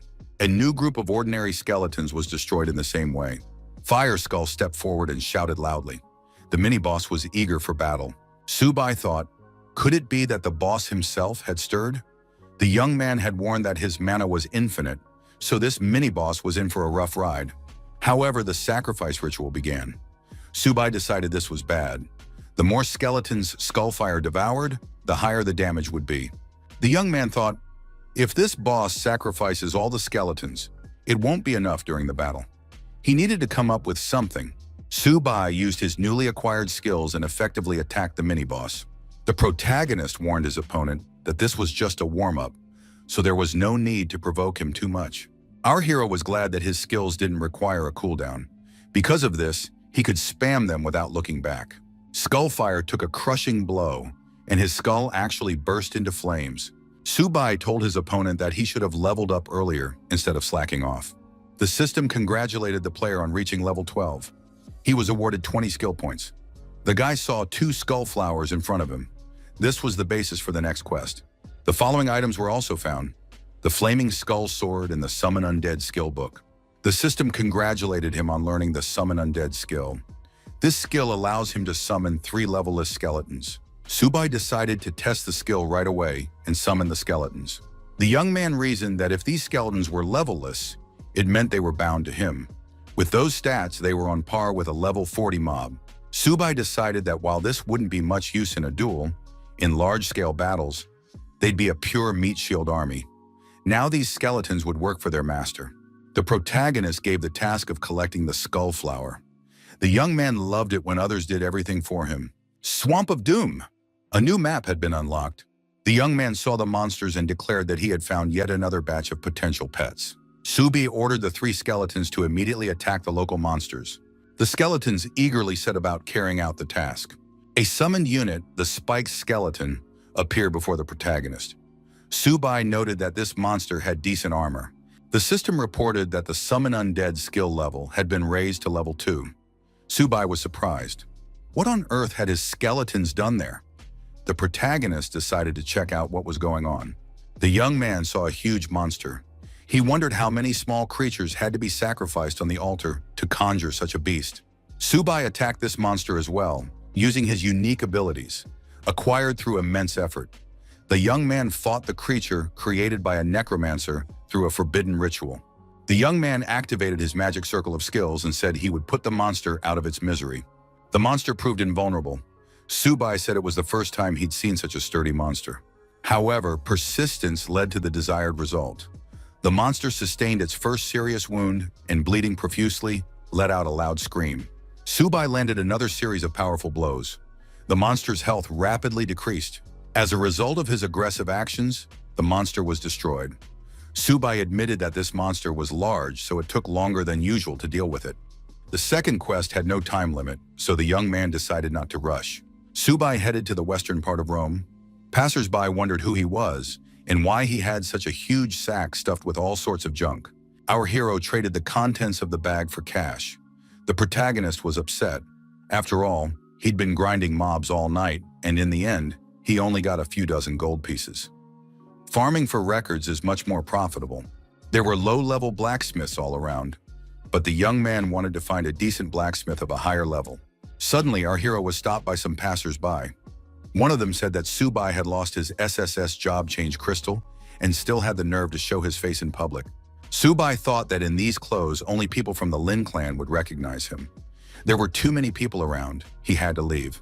The protagonist moved outside the city limits. However, a group of people relentlessly followed him. People were pointing at Subai and shouting loudly that he was the legendary super rookie. The protagonist insisted that he wasn't Subai, just a humble Mr. Su. One of the passers-by said that Subai and Mr. Su were two completely different things. Jin Pengtian, a level 49 player, said that Subai had lost the SSS crystal. Wasn't he going to explain himself to the public? Subai told these guys to get a grip. After all, if he lost his own stuff, why should he have to answer to anyone? The players declared that everything looted in Yang Country's newbie zone belongs to Yang Country. Subai replied to the approaching crowd that he was short on time. One of the players ordered the first squad to attack. The second squad moves in. The third squad monitors the health bar. Now this Subai won't be able to wriggle out of it. Subai decided that now was the perfect time to stretch his legs. The young man was surprised. Could these people really be gathering in such a force to destroy him? The protagonist counterattacked the attackers and quickly took them down. The player thought that this guy could take down level 30s with a single blow. You couldn't even see the cast animation. His skills had no cast time at all.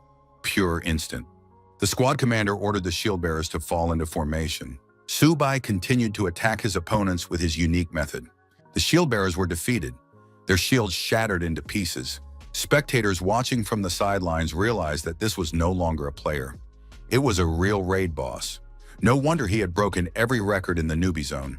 The commander ordered them to act more aggressively. The ranged warriors must attack for real, giving it their all. Subai activated Stonewall and said that the opponents were acting like children. Who attacks like that? The squad commander said this was outright cheating. The only option was to simply run away. Subai rushed in pursuit, overtook the leader of the attackers, and stopped in front of him. Our hero placed his sword on the opponent's shoulder and told him to confess immediately. Who sent him? The opponent admitted that no one had sent him. He asked for forgiveness. He couldn't confess without betraying his entire family. On the other hand, this guy understood that if he told the truth, he would still meet his end. The villain pulled a dagger from behind his back, pointed it at his rival, and said that in that case, more than one person would die. Subai did what he had to do. The villain was destroyed. All it took was a single swing of the sword. Subai left the battlefield. The guy said that even if they didn't tell him, he would find out everything he needed to know anyway. The protagonist turned at the sound of a voice and saw Lin Yu-chan. The girl looked alarmed. Behind her stood servants holding the bound Zhang Fei.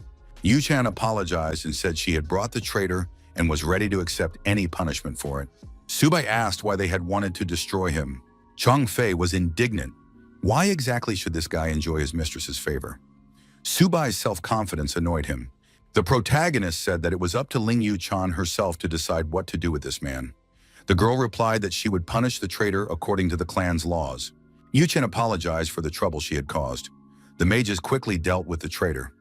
Subai thought that the girl resolved issues in an extremely radical way. The portal to the 11th floor of the tower was ready.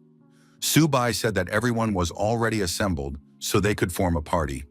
The young man realized that all that awaited them was a lair of creatures infected by alien gods from the upper levels of the tower. Yu-chan reported that she had brought 3 wind mages and 1 fire mage. All of them were level 20 and held B rank.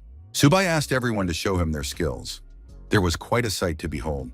The protagonist noted that he had one condition. These people might be weak players, but orders must be obeyed. Violations would be punished. Yu-chan explained that these were the best fighters in her guild. The other players thought that the Ling Guild didn't mess around, so they really were heading to the 11th floor with this lineup. Yu-chan saw the number of monsters and asked, shouldn't they really recruit more people? Subai explained that on the 11th floor, the number of mobs scales with the party size. Did Yu-chan really not know that? He could have handled it faster alone, but their goal was to break the record, not to turn the world upside down. The preparation time was almost up. The squad prepared for battle. Subai ordered no one to retreat. Their first opponent was a level 13 Wolf Devourer. The commander said he would take on the first waves attacking head-on. Subai effectively attacked the approaching opponents and earned the necessary points. It was a typical dungeon experience. Yuchen was surprised. Did he really have no cooldowns on his skills at all? The girl thought that it was no wonder this guy was called Subai. No mage she had ever seen fought like that. The monsters were destroyed. Subai noted that there was nothing remarkable about this. There was no great artistry to be seen here. The mages were satisfied. They were truly lucky today. They had latched onto that very leg. Subai said they were moving on and no one was to fall behind. The squad climbed onto a cliff and assessed the scale of the upcoming battles from above. Now everyone was participating in the battle. Each player's role had been carefully assigned. Lin Yushan demonstrated her skills in all their glory. She proved that she was not just an ordinary member of the Lin Guild. Hill. The squad formed a circular defense, and Subai told Yu Chan to summon the Ifrit. The girl activated her unique abilities, and her pet was summoned. It was a fire monster. Subai ordered everyone to prepare for battle and not to be distracted by external stimuli. The protagonists decided they would face these monsters head-on. Level 14 was well within their capabilities. The squad once again followed the planned scenario. Everything went like clockwork. The summoned pet, Ifrit, showed what he was capable of in real combat. Subi thought, the more this Ifrit slays mobs, the more energy he accumulates. He even began to share it. Ifrit had already created numerous copies, which greatly simplified the fight against the monsters. Yu Chan warned, when the Ifrit splits into 8, it only lasts 10 minutes. The skill cooldown is up to half an hour.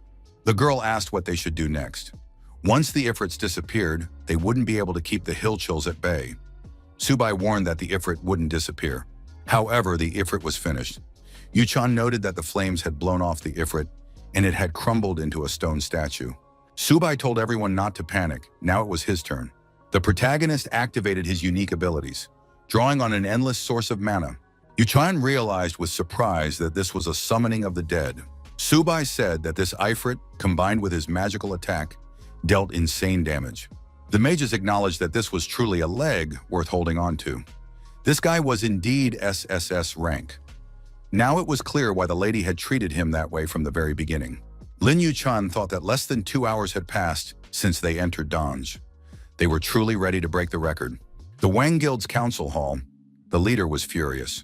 Why couldn't his people handle a newbie? On top of that, the Lin clan was against them. The girl told Brother Zishi not to worry. The leader noted that if the Li and Wang clans united, the Lin clan wouldn't be a threat to them. The girl added that this scandal might even turn out to be beneficial. The guy asked what her plan was. The girl pointed out that Yu Chan is now officially listed as the first heiress of the Lin clan. They could spread a rumor that Subai, the sinner of Yang country, lost the SSS crystal because of a deal with the Lin heiress. The leader said that was brilliant. He was curious to see how the Lin clan would wriggle out of this. The guy added that Li Yuezhan was the best strategist. He would immediately issue the necessary orders. The 11th floor of the tower, the dead of snow plains. Subai noted that after passing this section, a cave awaits them, where the floor's boss is located. In this battle, the snow monsters used wind magic. The mage told the lady that it was a tornado spell. The girl agreed. You can notice that their progress was already at 90%. Apparently, they really would break the record.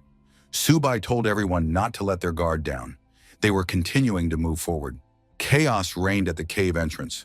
The players asked themselves in surprise what was going on here. Lin Yushan asked the commander what they should do now. The young man replied that Ifrit would go with him, while the rest would stay at the entrance.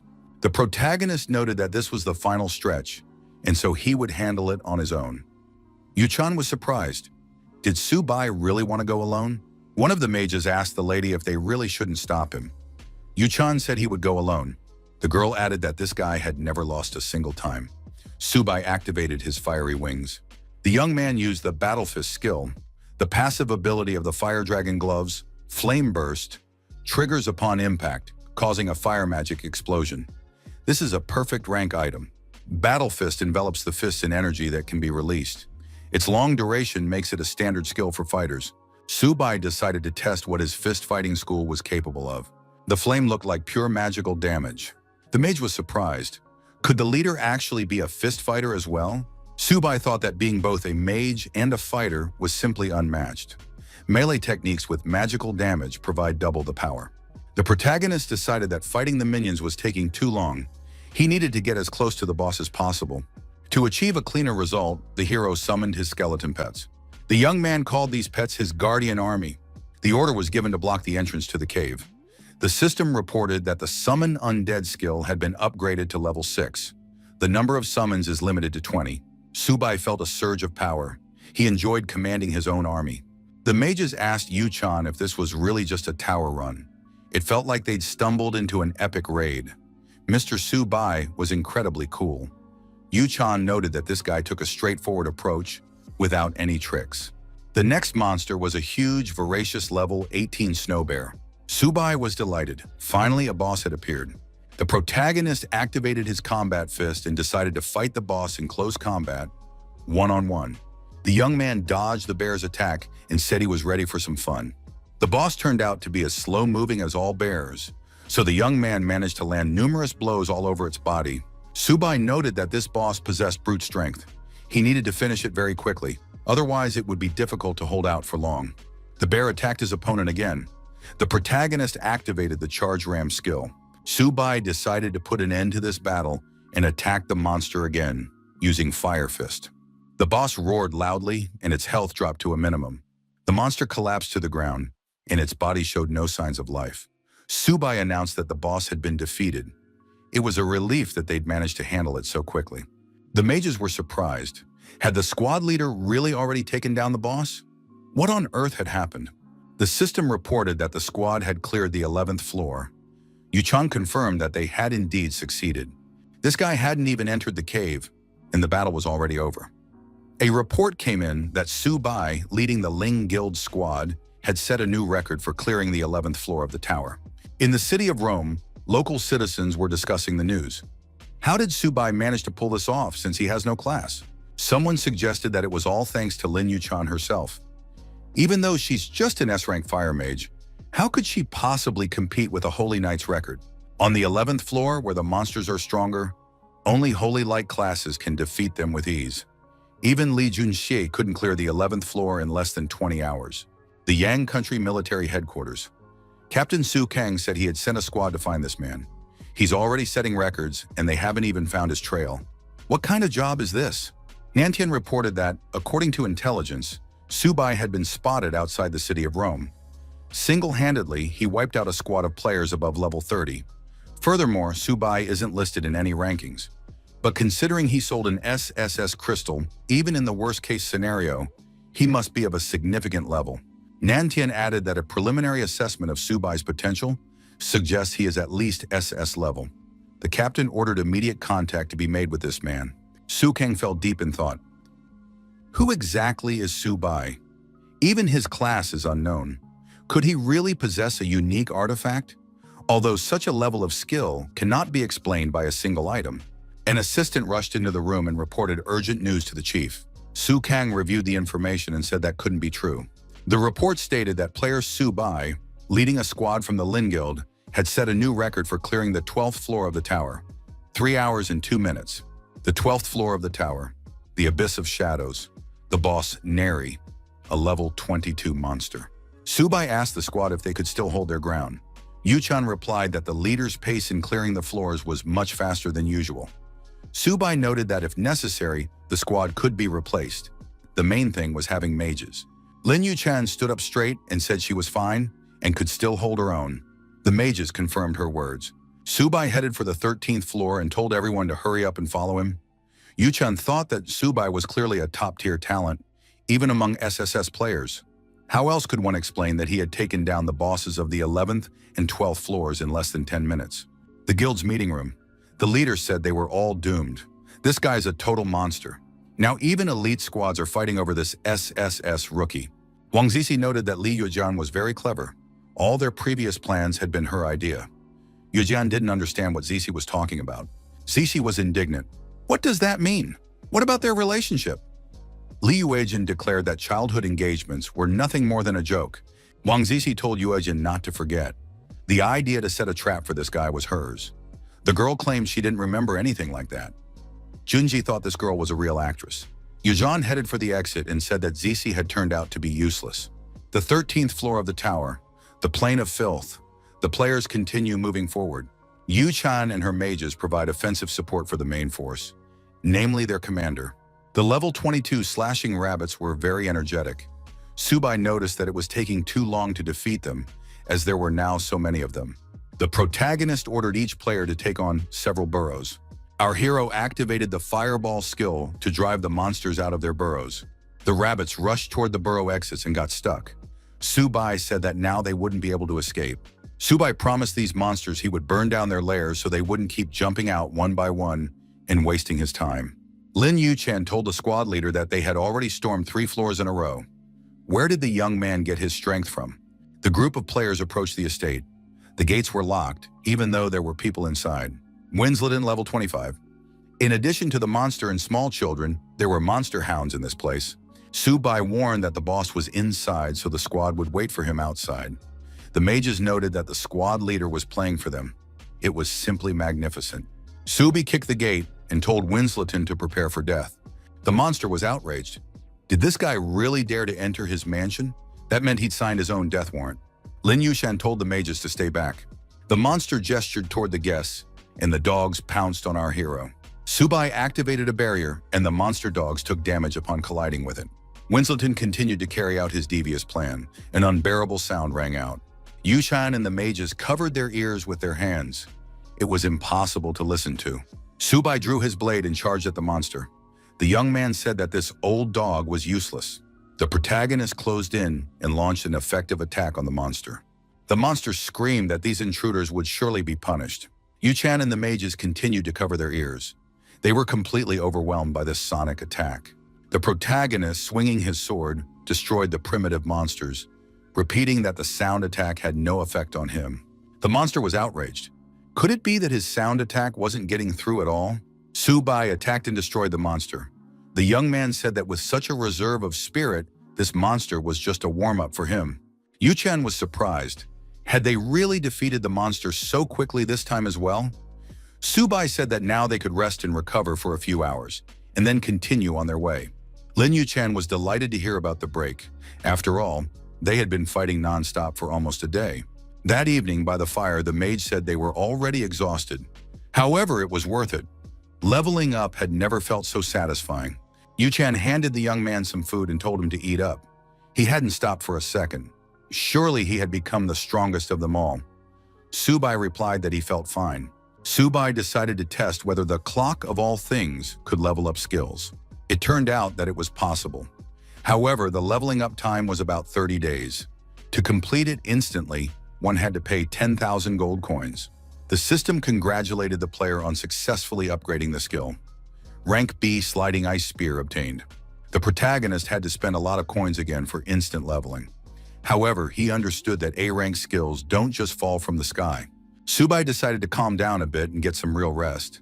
Ever since he entered the newbie zone, he hadn't eaten a proper meal. The mages thought this guy was already SSS tier, yet he still worked like a man possessed. He was even willing to eat wax-tasting energy bars for weeks on end for the sake of his stats. Even though he was so strong, he still wouldn't leave the dungeons. The mages told the leader that they'd already rested and were ready to continue at any time. Yuchan was surprised. Had she missed some dramatic moment? Subai said that was great. If everyone was ready, they could set off. The protagonist ordered everyone on this floor to stay close to him and not fall behind. The 14th floor of the tower. The labyrinth of stone giants. The battle with the monsters was in full swing. The monster was a level 24 fire beetle. Next, the party had to fight the monster Vine Devourer. Yuchen asked the leader if they were sure they hadn't lost their way. Why was it so empty here anyway? The protagonist replied that he wasn't the kind of person who led the party in circles. Next, a level 29 double magic golem monster appeared. Subai said he hadn't seen these old guys in a long time. The young man decided to test how strong their bones still were. The magic golem was ready for a fierce battle. Subai leaped high into the air, swung his mace, and activated the charge ram skill. The young man said that he was facing a solid stone block. Subai struck and jumped aside to avoid a counterattack. One of the golems was wounded in the head. Subai used his teleportation skill to change locations. The protagonist declared that the monster wouldn't be able to block the damage. That wasn't why he'd trained for so long. Our hero swung and delivered a powerful blow to the wall, smashing a hole in it. A powerful stream of light poured through the newly formed hole, accompanied by a release of excess energy. Yu-chan noted that this counterattack had enormous potential. The protagonist continued to act decisively and effectively. He approached the other head of the magical golem. The young man struck the head with his mace and said he wanted to test a new skill. After the blow, Subai jumped aside and added that the golem could now shatter into pieces. The young man declared that was it. The demonstration and testing of the skill were complete. After another crushing blow, the left side of the magical golem shattered into pieces. The remaining head, despite the gaping hole, continued to radiate powerful negative energy. As a result of the active actions, the golem was finally shattered into tiny fragments. Subai landed on the ground and declared that this monster was finished. Yuan shouted for Subai to be careful. After all, those fragments could reassemble into the boss. The protagonist replied that that would never happen. All the large fragments were sealed off with ice magic. The mages thought they had never seen such a fighting style before. Their leader didn't let the boss recover. Right on the spot, he froze all the fragments in place. The system congratulated the players on clearing the 14th floor. Player Subai, leading the Ling Guild squad, set a new clear record. Lin Yuchan thought it was simply magnificent. Subai told everyone not to fall behind. There was only one floor left. Central Avenue in the city of Rome. Player Subai still hadn't appeared on the class list. The townspeople wondered, would this guy really keep setting records at this pace?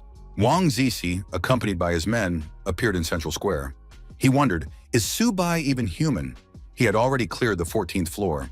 The system reported that player Subai, leading the Ling Guild squad, had set a new record for clearing the 15th floor. Wang Zizi couldn't help but say that this was clearly over the top. Tower of the Gods, 15th floor. Subai said goodbye to the squad and told them they would see each other again. By this time, the monsters had been destroyed.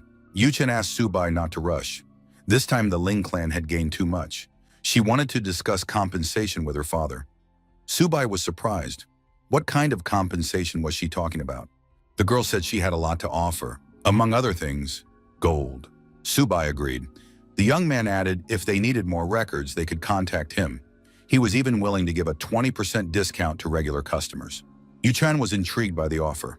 20% was very tempting. The girl added that in that case, she wanted to reserve the first 30 floors for her clan. Subai already regretted what he had just promised. However, promises must be kept. Yudin thought that even if she had to pawn her property to raise the gold, the 20 records would still be credited to the Ling Guild. The clan's rise was only a matter of time. Subai said he had one condition. He wanted only Yuchan. The girl was taken aback. Wasn't Subai being a bit too blunt? The protagonist clarified that he meant the party should consist only of the two of them. He no longer needed any dead weight. Yuchan said that was doable. As for storming the tower, she would rely entirely on the leader and try not to get in the way. The girl recalled that on the 14th and 15th floors, they had already slowed the leader down significantly. He had to wait for them constantly. Yuchan confirmed that she agreed. Subai stated that in that case, they would meet in 3 days at the same time and place. Various quests were available to the young man within the city of Rome. He decided that he would be able to complete some of them over the next 3 days. Our hero approached the information board to select the quests he liked. Subai chose the most optimal quest. The protagonist believed it was necessary to take on everything that was still available. The guards asked the player where he was headed. Subai replied that he was interested in the Western Mine. He knew where it was, so there was no need to escort him. Subai arrived at the quest location. There was a teleportation point to the Western Mine. The young man thought he shouldn't forget to close his eyes so he wouldn't be blinded by the teleport's glow. The protagonist received a notification that the player Pei Ling Shui had sent him a friend request. The young man was surprised. Could it be her again? Subai rejected the request and headed to the West Mine. Pei Ling Shui, back at her residence, couldn't believe it. Subai had rejected her for the 27th time. No one had ever treated her this way before. Lin Shui received a notification that she had been blacklisted. The girl was furious. She refused to believe she wouldn't be able to catch this guy at least once in the city of Rome. Western Mine. Subai fought the Dark Flame Skeleton Swordsman, a level 38 opponent. The quests Hunt for Dark Swordsman, Hunt for the Leader of the Dark Swordsman, and Revenge of the Dark Flame were completed. Subai said he had dealt with it easily. It was time to summon a few skeletons to farm for him. The undead summoning spell was activated. Next, the protagonist said that the next location would be the snowy plains of Guaratin. Subi noted that this was unsurprising. Everyone was rushing to climb higher levels. The feeling of commanding one's own army was simply too pleasant. The frost was unbearable. The protagonist shivered from the cold. That was a side effect of this location. The young man decided to warm up a little and started a fire. The system reported that the player had been hit by an icy wind. Movement speed was reduced by 10%. Subai decided he needed to get out of there fast. A fluffy level 28 snow monster appeared from behind a hill. Subai thought this snowman was very cute. Our hero sent an undead creature toward the snowman. The guy said that the snowman's cute appearance didn't bother him. Subai noticed that there were more and more snowmen. To assist the undead, the protagonist activated fireballs. The young man thought, even though the spell had been upgraded to C rank and the core had grown larger, the damage was still a bit weak. Ifrit turned out to be much more useful. Subai decided he would have to resort to good old-fashioned quest work. Our hero used the ice arrow skill, and the snowmen were forced to retreat. Subai said that the double chant was finally working consistently. Next time, he should try 3 spells at once. An explosion rang out nearby, accompanied by a bright flash. The young man was surprised. What was that? When the flash faded, it became clear that not only the undead but also the snowmen had been affected. Subai looked up and realized it was the malevolent soul aura. It was an experimental testing ground in the snows of Guaratin. An experimental base in the snows of Guaratin. Subai thought it was the same as in the swamps of doom. No one had ever started this quest, so too much malice and spirits had accumulated. Subai decided to retreat and told the undead that they wouldn't be able to break through this evil. He was just a newbie and didn't have a single light skill to boot. The players nearby were baffled. What was this black fog? The players were frightened and fled. They feared that this darkness might be pulling out souls. 3 days passed. A closed hall in the Lin trading chamber. Before the protagonist stood a large table with boxes. The young man decided to try his luck. As he opened the boxes, our hero assumed the contents were just junk. There wasn't even any protection for beginners. The door creaked open, and Lin Yu-chan peeked into the room. The girl said that the Lin clan could take all this junk. Subai replied that they could do whatever they wanted with it. Yu-chan stated that she had brought the gold payment and a deposit for the next floors. Subai admitted that the Lin clan had nerves of steel since they had put down a deposit of 50 right off the bat. Judging by the amount, their treasury was probably already empty. Subai said he had received the funds and was ready to meet the clan leader if the opportunity arose. The guy told the girl to get some rest and prepare herself since they would be heading back to the tower soon. Subai was hoping he'd finally get a decent drop. He was particularly interested in more light-based skills. The system congratulated the player on obtaining the skill books. Shield of Holy Light, Icy Spike, and the ready-to-use skill Sacred Anti-Demon Sphere. The guy thought, if he'd had these 3 days ago, he wouldn't have retreated at the Gorton base. Subai thought that even in his past life, he hadn't allowed himself such a build. The door to the room opened. Subai instantly activated his fire fists. The girl noted that this guy had excellent reflexes. Linhwa noticed that in person, the young man was even more handsome than in the photo. Could it be that he didn't recognize her? The young man noticed that this girl was wearing the complete Dragon Wave Sting assassin set. Our hero thought that this girl was a swordsman. Lin Shui assumed that this guy had recognized her after all. Yu-chan returned to the room. Yu-chan told the young man that this was Pei Lin Hui from the country's elite group. Last season, she was ranked among the top 100 players in the world. Lin Jie was surprised. Why was the guy so calm? Had he seen a beauty and lost his tongue? Subai asked the guest, why was she looking for him? The girl was surprised because she was beautiful, with a perfect figure, and this guy showed absolutely no reaction. Lin Yu decided to get down to business. The country's 11th elite team welcomes the young man. Yu-chan thought this team was made up of second-tier pros. After all, they're world-class.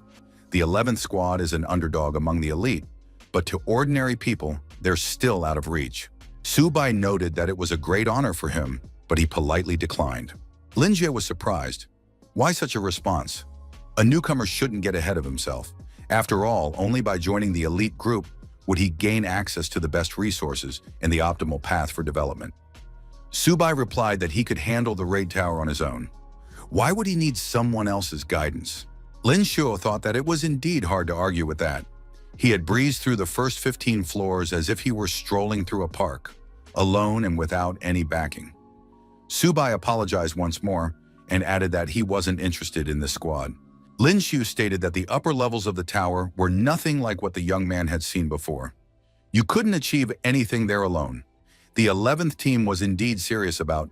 She hoped Subai would change his mind. The protagonist replied that it was a possibility. Our hero thought that in his past life, he had reached the 300th floor without any losses. In this world, so far, only the 100th. He hadn't noticed anything difficult. Linjie asked, "Does he mean the status of a guest assistant? Something like a freelance expert?" Subai replied, "They pay, he works, just like with the Lin clan." Lin Shu said she agreed. The guy would be listed as non-staff, but a contract was mandatory. People, equipment, resources, the elite would fully back him up. The girl thought the main thing was that no one took him away. First, she needed to tie him to her, and then she could figure things out. Subai was surprised. Could the contract really already be ready? The young man wondered, were they really that afraid he might disappear? Lin Shui handed him the contract and told him to sign it if everything was to his liking. The protagonist stated that he had one condition. He needed a blacksmith to make the set and the squad's help in gathering materials. He would cover the costs himself. Linjie replied that Subai shouldn't worry. He wouldn't have to pay for the blacksmith. The squad would cover all expenses. The girl was glad that this guy hadn't asked for several million in gold. Usually, such things are indeed covered by the team. Subai considered all matters settled and signed the contract. The protagonist said he would email a list of materials and equipment requirements later. Lin Shui thought her quest was finally complete. As Subai left the room, he said that he and Yu Chan would continue farming instances. Lin Shui asked, "Was the guy planning to set a record on the 16th floor?" "She'd just like to watch." Subai replied that he didn't mind. The more she saw now, the easier it would be for her to keep up with him later. Lin Zhuo thought this guy had a pretty high opinion of himself, although it was well-deserved. Tower of the Gods, 16th floor, fiery rocky lands. Subai told everyone to stay close together. Lin Hui, watching this player's movements, decided to see what the newly crowned champion of the season was capable of. The monsters, noticing the movement of people in their area, decided to launch an attack. Thanks to the protagonist's decisive actions, the monsters were destroyed. The high-level arthropod monsters possessed unprecedented power. Lin Shu said the damage was simply off the charts.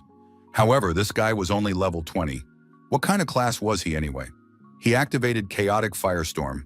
Subai looked at the monster's remains and said it smelled like success.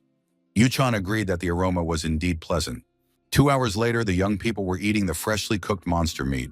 Subai said that this thing turned out to be really delicious. The local boss was the Lord of the Narug Fire Crabs. The system announced that player Subai, leader of the Ling Guild, had set a new record for clearing the 16th floor. Lin Jue contacted the leader and told him to take a look right away. They had truly hit the jackpot. Subai was gold, not just a player. While Subai and Yu-chan continued to advance through the tower, legends of their exploits were spreading outside. A week later, everyone was once again following Subai and his adventures. People said that these two were flooding every chat room with news about themselves every day. They were true monsters. The Lin Guild headquarters was overrun with new recruits. Everyone wanted to join their squads. The elder told the manager to do everything possible to accommodate these requests. They couldn't let such an opportunity slip away. Quest, the Mad Mage's Diary, Lord Rim's residence. Black Rian asked if the hero was sure. The Lord added that since he was the one who brought trouble upon himself, he would have to deal with the consequences. The protagonist replied that once the war began, it would cease to be a personal problem and would affect all the city's residents and players. Subai decided to finish the last quest within the city limits first. The Lord said that if the hero wished to participate in the battle, he would need to defeat Thomas Pete, the vice captain of the guard. He is an 80-level summoner. Subai replied that he agreed and could start at any moment. The protagonist thought that the difficulty was now twice as high as in his previous life, but it was still better than facing the Lord himself. Yu-chan thought that Subai had accepted the challenge from the 80-level summoner. The girl decided that such a duel was not to be missed. The training ground of Lord Rome's residence. Subai said he was ready to begin. Thomas Pitt asked, "Does the hero really intend to issue a challenge at his level?" The vice captain said that the young man certainly had no shortage of courage. In that case, he wanted to see what the hero was capable of. Thomas Pete put on his amulet and summoned his pets: Ice Dragon, Undead Chatterbox, and Shadow Bear Spirit. Lin Yu-chan thought the summoning speed was lightning fast. Moreover, all the summoned creatures were level 80. Subai decided to test Firestorm first and activated the corresponding skill. The vice captain was surprised. This skill had many drawbacks. The cast time was long and the area of effect was limited. Could it be that the hero had made the wrong choice?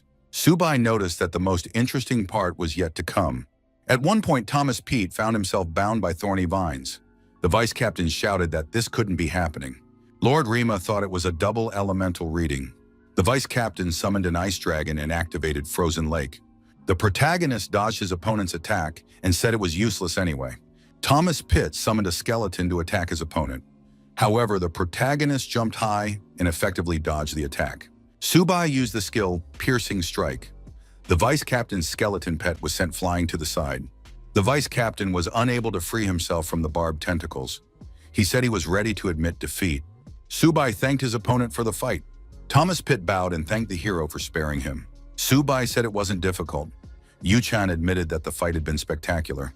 Vlekarian told the vice captain not to be discouraged. Losing to a hero is nothing to be ashamed of. Orlando Mullen noted that the hero had just used a spell without an incantation. The captain of the guards asked if the hero could teach him dual elemental reading.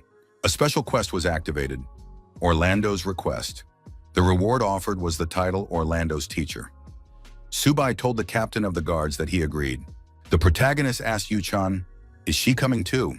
The girl gave an affirmative answer. The city lord said that since the hero had passed the test, he was ready to assign the final stage of the quest. This quest concerns all the city's residents. It must be taken as seriously as possible. Black Rian noted that the event would begin in 24 hours. The hero could unite all the players and organize a joint defense. Subai said he didn't need that. The Lord was surprised. Was the hero really going to hold the South Gate alone? Subai replied that he had a plan. The Lord said that in that case, he would try to hold off the monsters until the army arrived. But with the beasts invading, it would still become a public event. There was no way to avoid it. Side quest: Rome's Last Revolt. Reward: 100 skill points. Subai thought that the reward this time was twice as good as in his previous life. Rome's main square. The residents said it looked like a large-scale and rather dangerous event. Could the beast invasion really be a story event? One of the players said he was just one level short. Would he have time to level up? Another wondered if they'd accept him at level 40. Subai was a true monster. It seemed like he'd disappear for a while after the 30th floor, but he was eager to jump back into the fray. Yu-chan asked Subai why the frontline units don't live here. The young man replied that a high level isn't always an advantage. The level range of the beasts in this wave goes up to 200.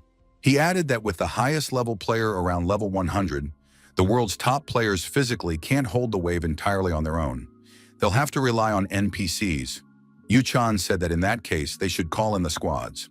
Subai stated that if he were the only one in the south, a level 30 newbie, the monsters at the southern gate would hardly exceed level 100. Yu-chan asked if she could join as well. Subai replied that in that case, he had a condition. Within the next 24 hours, she must master the no-cast and double elemental chant. Otherwise, she wouldn't survive. Yu-chan thought it was impossible to learn all that in such a short time. Linjie remarked that this Subai had even stirred up a beast wave, a true storm maker. Palin Shui offered her services. Subai politely declined. The girl thought that this guy really didn't need any help. It was a shame that the whole squad was currently preparing to storm the 100th floor. Otherwise, she would have gladly stopped by to check out the action. Subai told his companion that the essence of castless and double casting lies in reading minds. The player compresses the casting time to an instant through concentration. The guy added that all spells must be transformed into one's own thoughts, rather than formulas spoken aloud. The rest depends on practice. Once the girl masters this, we'll be able to train the captain of the guards. Yu-chan was surprised. Could she really be teaching Captain Orlando? Subai wished the girl luck and added that he needed to get some sleep. The next day arrived. People at the tavern were wondering who this Wu Kai was. Had Subai recruited him?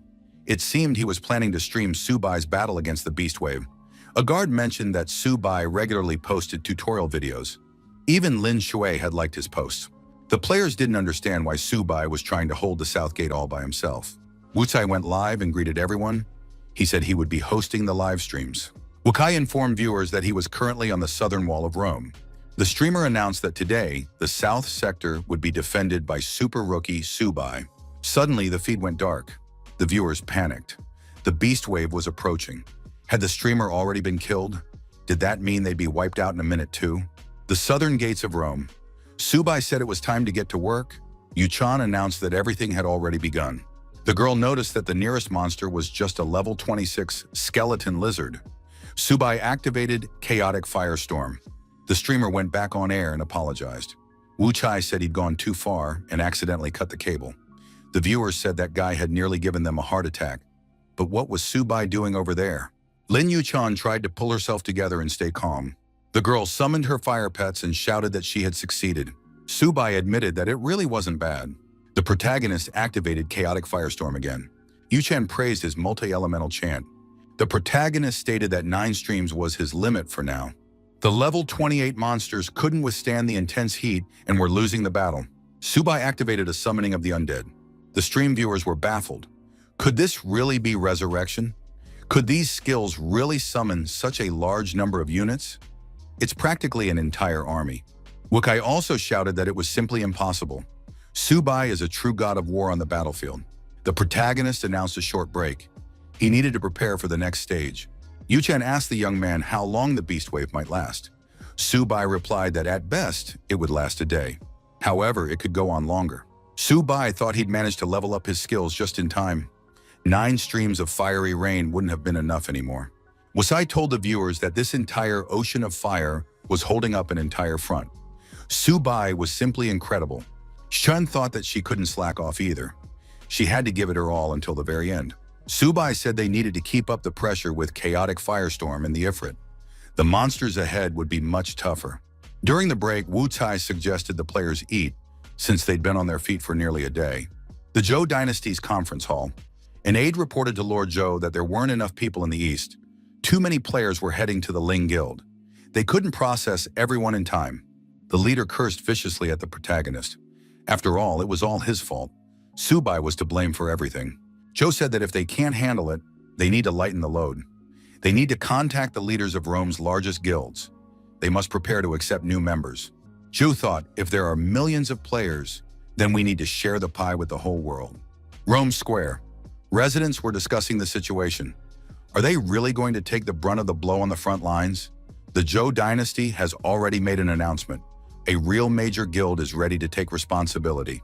A player said he was joining the Zhou dynasty. He didn't want to be in the same boat as someone like Su-bai. The Zhou dynasty had a responsibility. They were leading players into battle against the beast wave. The other players agreed. They said they had no business dealing with a self-assured psychopath like Su-bai. Many began leaving the Ling Guild. In the conference room, the assistants asked Mr. Zhou what would happen if the beast wave didn't break through the walls after all. The leader replied that a breakthrough was inevitable. Su-bai alone would not be able to hold back such a beast wave. After all, he wasn't an SSS ranked player. Su-bai, positioned on the southern section of the fortress wall, closely monitored the unfolding events. Everything was proceeding according to plan. The undead summoning had been activated. Skeletons descended to the foot of the wall. Yu-chan asked what stage the beast wave was currently at. Su-bai replied that it was taking longer than expected. Yu-chan thought, could it really be 5 whole days? Wu-tai cried out in surprise. Could the wave really last another 5 days? Yu-chan said that even if the difficulty increased tenfold, she still wasn't afraid. The protagonist suddenly jumped up and told the girl to stay there. He'd be back soon. Yu-chan thought that jumping off the wall like that was very dangerous, since the guy was only at level 40. Wu-tai was also surprised. Su-bai landed at the foot of the wall on the outside. Wu-tai thought this guy had an amazing physique. Yu-chan noticed that he hadn't even been hurt when he landed. Su-bai drew his sword and immediately engaged the monster wolves in battle. Yu-chan was surprised. Could Su-bai really be planning to set up combat circles? The girl didn't even notice how she had clung to the streamer's back to get a better view. The viewers agreed that Su-bai was unrealistically strong. Could he actually set traps too? It wasn't clear what he was drawing, but it had to be interesting. One of the players was surprised. Wasn't Su Bai a mage? Why did he have the physical conditioning of a combat cultivator? Even Li Junxie wasn't that strong at this level. After setting the traps and making all the necessary preparations, Su Bai returned to the fortress wall. Wu Kai even flinched in fear when he saw him. How could he move back and forth along the wall so calmly? Su Bai announced that all preparations were complete. From now on, they would need to hold their ground. 3 of them would take turns on watch. Yu Chan said the commander could rest. She would be the first to stand guard. Su Bai agreed, but warned that if any danger arose, she must inform him immediately. Lin Yuchan remarked that the commander's traps were incredibly effective. Wu Chai added that even he was getting scared. The streamer admitted that he was very tired and wanted to sleep. When she got tired, she could wake him up. Yuchan thought the more she got to know Su Bai, the clearer it became to her that there was no limit to his strength. 3 days had passed. Lin Yuchan said they could barely hold back the wave. The front line had shifted significantly.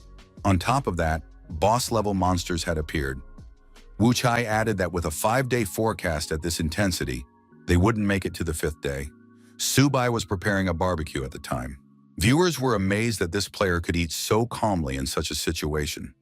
We definitely need to join the Zhou dynasty and defend alongside them. Viewers criticized Su Bai's behavior. The city is in danger, and he's calmly eating on the front lines. One of the players said that an interesting show was about to begin. Su Bai finished his meal and said it was quite tasty. The young man said that now Yuchan could rest. He would take care of the rest himself. The girl was surprised, but Su Bai, armed with swords, went straight down to the monsters. The players and townspeople were stunned. What was Su Bai planning to do? After all, he was a mage. Could his body really be that powerful? Wu Kai was surprised. Had the captain really gone alone to face the bosses? Was he ready to fight an entire army of monsters? The protagonist swung his swords and used his unique skills, energetically dispatching all the nearby monsters. The young man realized he needed to move even faster. One of the players declared that everything was clear now. Su Bai was both a mage and a fighter. He was incredibly strong. The elder, watching the battle in real time, noted that this young man was very efficient and skilled. Li Chensheng, ranked first in the world power rankings, said that this spectacle was far more interesting than the 100th floor. With every spectacular strike by the protagonist, Li Zhenxiang kept repeating that it was simply magnificent. A mage and a warrior in one. The elder asked those present which of them was capable of such a feat. This guy can simultaneously command dozens of pets, control a legion, and constantly replenish it. Li Zhenxiang laughed. Even he wasn't capable of that. The protagonist executed an uppercut, then used the sticky step skill. This was followed by stab series, sword arcs, and rainbow. Another monster was destroyed. The elder noted that this young man executed every skill without a single hitch. A perfect sequence. Every position was precise to the millimeter. His combat technique and skill execution were perfected. Li Kengxiang wondered who this player's mentor was.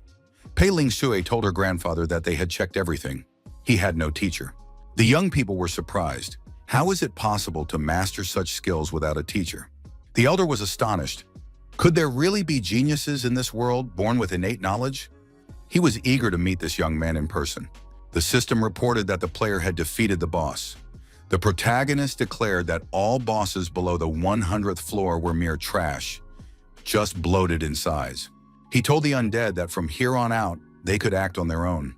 They knew the task. Su Bai thought that his undead were already battle-hardened, and every skeleton operated efficiently. Yu Chan asked the commander how he was feeling. The commander replied that a real shock army of the beast wave awaited them ahead.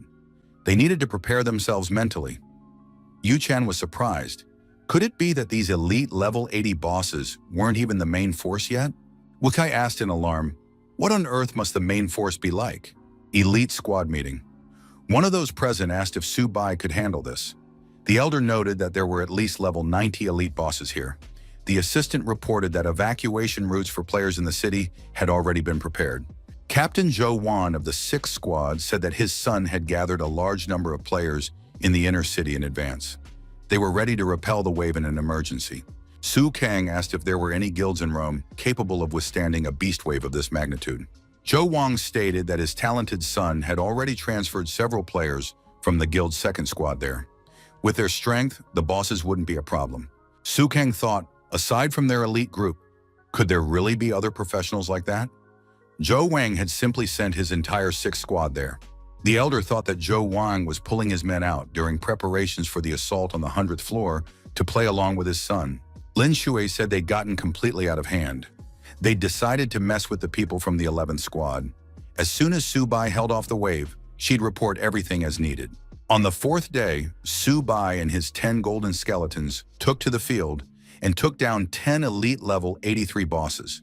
Yu Chan stopped casting spells herself and merely directed the Ifrit's attacks. Even after that, the wave of beasts did not end. By the 5th day, Su Bai had defeated more than 20 elite bosses. The front lines of the beast wave were gradually creeping toward the walls. The 7th day arrived. Su Bai had cleared the area around him. The young man returned to the fortress wall. Yu Chan asked, "Is the beast wave over yet?" Wu Chai cheered. Su Bai managed to hold back the wave. The protagonist looked into the distance and said that the boss was just about to emerge. Yu Chan and Wu Chai saw the elite boss, the Mad Weaver, a level 99 monster. The girl declared that this was the strongest Lord boss in all of Rome's surroundings. Tension filled the elite squad's conference room. Everyone believed that Su Bai would definitely not be able to hold out now. Zhou Wen thought even if Su Bai single-handedly held back the entire wave, as soon as the final boss breached the walls, all the glory of victory would go to his son. Wu Chai said that everyone was being persuaded to retreat. They said that the Zhou dynasty had already fielded several second-tier players, and they should be able to handle this boss. Su Bai admitted that in a direct fight, he was no match for this boss. The young man added that this didn't mean he couldn't defeat the boss. It just meant someone else would fight him. A shout rang out from the tower. They announced that the monster was approaching. A powerful explosion rang out. The shockwave spread in all directions. Su Bai stated that a single kamikaze silver cannon was capable of destroying an elite boss at the peak of the first profession. If several dozen such cannons were used, even a lord boss wouldn't stand a chance. Spectators said that the beast wave was finally nearing its end. As a result, the NPCs joined in as well. Su Bai had calculated everything in advance. The leader of the resistance squad watched the process of destroying the monsters closely. Yu Chen couldn't believe her eyes. Was it really over? After all, it had been so dangerous. The protagonist told everyone to get ready because a decisive battle lay ahead. Yu Chan and Wu Chai were surprised. Could there really be a fight with someone stronger than the level 99 boss? Lord Rima and the captain of the guards arrived at the southern side to fight the monsters as well. The streamer captured the arrival of such high-ranking figures. Lin Yu Chan looked into the distance and asked the commander who they were. It was Carmen of the Year, the supreme sorcerer at the peak of the second profession. The protagonist said that this was the puppeteer of the beast wave. Carmen of the Year. Orlando Mullen told the hero to leave immediately. He must not be allowed to come under attack. Our hero declared that the performance had already reached its finale. He had no intention of leaving the theater. Orlando Mullen explained that the Black Mage is Carmen of the Year, a loyal follower of the Legion of Calamity, one of the forces of chaos, already at the peak of his second profession. The captain of the guards added that right now in Rome, only he and the city lord are capable of fighting this monster. The protagonist asked if these two could really stop the monster. Orlando Mullen said there was no need to hide anything from the hero. The monster declared that Lord Rim simply did not know his limits. The Black Mage added that once he devoured the souls on this battlefield, he would reach the 3rd level. Then the entire city of Rome would fall victim to the great Lord of Calamity. Blackgreen said he wouldn't let that happen. In Rome Square, the townspeople watching the stream were terrified. Had Su Bai really destroyed everyone? Why had he created such a situation? They needed to escape immediately. Orlando Mullen reminded everyone that an evacuation had already been organized for the players in the city. All city portals were activated. The hero must evacuate as well. At that moment, Black Ryan engaged the boss in battle. Orlando Mullen said that the beast wave wasn't meant to storm the city at all. The boss wants to kill the monsters with his own hands and then use their souls to level up. Wudai asked, "Maybe we should just leave after all. The top players of the Second Awakening are fighting here." Yu Chan added that with the power of the Second Awakening, they really had no business being here. Su Bai said that anyone who wanted to could leave. No one dared to abandon their commander. The squad remained in formation. Su Bai told the mage to help the Lord. He was shrouded in a black haze and was already at his limit. Orlando Mullen ordered the heroes to act accordingly. In the elite squad's conference room, they continued to watch the stream with interest. Li Zhenxiang said that Carmen of the Year was certainly strong, but Black and Orlando's techniques were much more classic and refined. Lin Jue said she'd level up another 30 times and wipe all three of them out at once. The elder remarked that if she was that good, she could go fight them right now. Carmen of the Year didn't understand why this was happening. Why were there no souls? Where had they gone? Orlando told Black that in that case, they could join forces and take down this boss. Another person stepped onto the battlefield and said he could answer the monster's question. Subai noted that this boss's signature move was the sacrificial circle. Carmen of the Year was surprised. How did this happen? Why hadn't he noticed it before? The monster was surprised. Did they really dare to set a trap for him? After all, it was a multitude of small sacrificial circles gathered together. The monster regretted that his magical power was barely buffed. Subai said that now he would show everyone how this youngster turns into a father. Our hero shouted that it was time to show what Aimshet was truly capable of. Subai ordered the level 10 monster to prepare for battle. Carmen of the Year screamed that this was impossible. He really hadn't expected this. The boss got scared and ran away. As he ran, he shouted that this wasn't right. Carmen of the Year declared that he had been deceived. These people, Orlando and Black, continued to pursue the fugitive. Subai repeated that if he couldn't intervene personally, he had created a monster that could do so. Let it deal with the boss. Aimset had already reached level 130. The protagonist noted that this specimen had reached the second profession. However, the level was a bit low. The protagonist sent the monster into battle and told it not to let him down. Carmen was attacked. He had to face the fist of a huge monster. Orlando and Black were thrilled by the events that unfolded. Carmen of the Year lost a significant portion of his health. The monster prepared for another crushing punch. Carmen of the Year activated a shadow technique to defend himself. The boss didn't understand why he couldn't move. After all, even a Lord boss needs time to adjust after the second phase, yet he was moving as if nothing had happened. The protagonist said he hadn't warmed up his fists in a long time. This opponent was the perfect one to practice on. The fire fists were activated. Subai leaped high into the air and prepared to attack the opponent alongside Aimshet. Our hero activated the step fist skill and struck. The elder said that if this mage had no other tricks up his sleeve, the creatures summoned by this young man would reduce him to dust in half an hour. Lin Shui asked the elder how many of them he could defeat. Li Chenxiang replied that 1 against 3 would be tough, but he wasn't afraid in a one-on-one fight. The elder said he wasn't entirely sure about Subai's summoning, pointing to the enormous monster. Lin Zhou asked, "Isn't this boss the weakest in terms of level?" The elder reminded them that he had asked everyone to train their observational skills. Why couldn't they see anything yet? Li Zhenxiang added that if you looked at him alone, he was indeed the weakest of the 4. But under Subai's command, the other 3 combined were no match for him. The old man added that every one of his strikes was covered by a powerful layer of combat ki, and the flow of power never faltered for a moment. This ki engulfed the black mage, making it impossible for him to dodge. Lin Ye realized what the secret of Aimshet's power was. The girl told the captain that they had truly stumbled upon a treasure. On the southern outskirts of the city, the battle raged on. Aimshet landed blow after blow. Aimset shouted that he was activating the undead explosion. Orlando and Black were terrified upon hearing those words.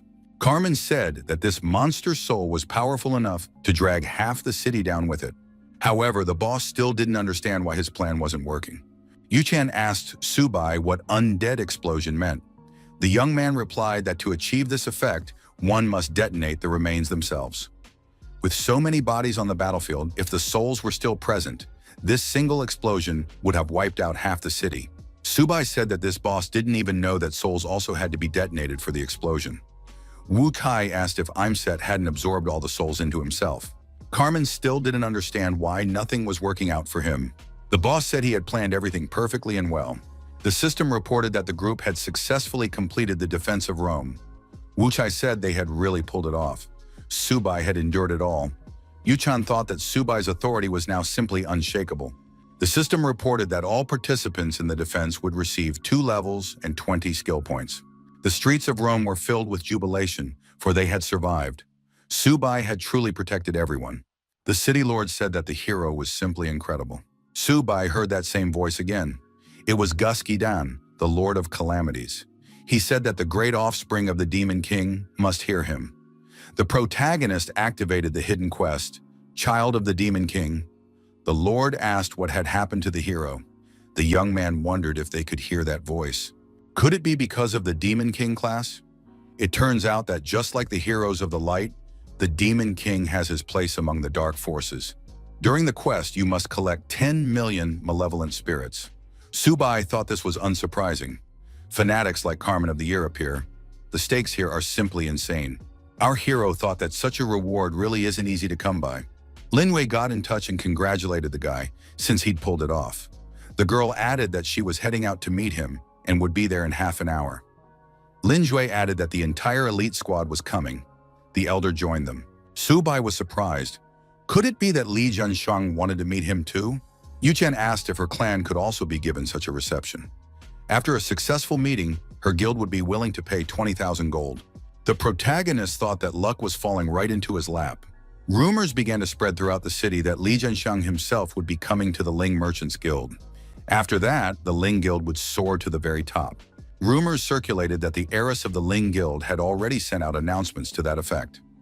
Anyone who had previously left the guild could return under the same terms, without having to pay the entrance fee again.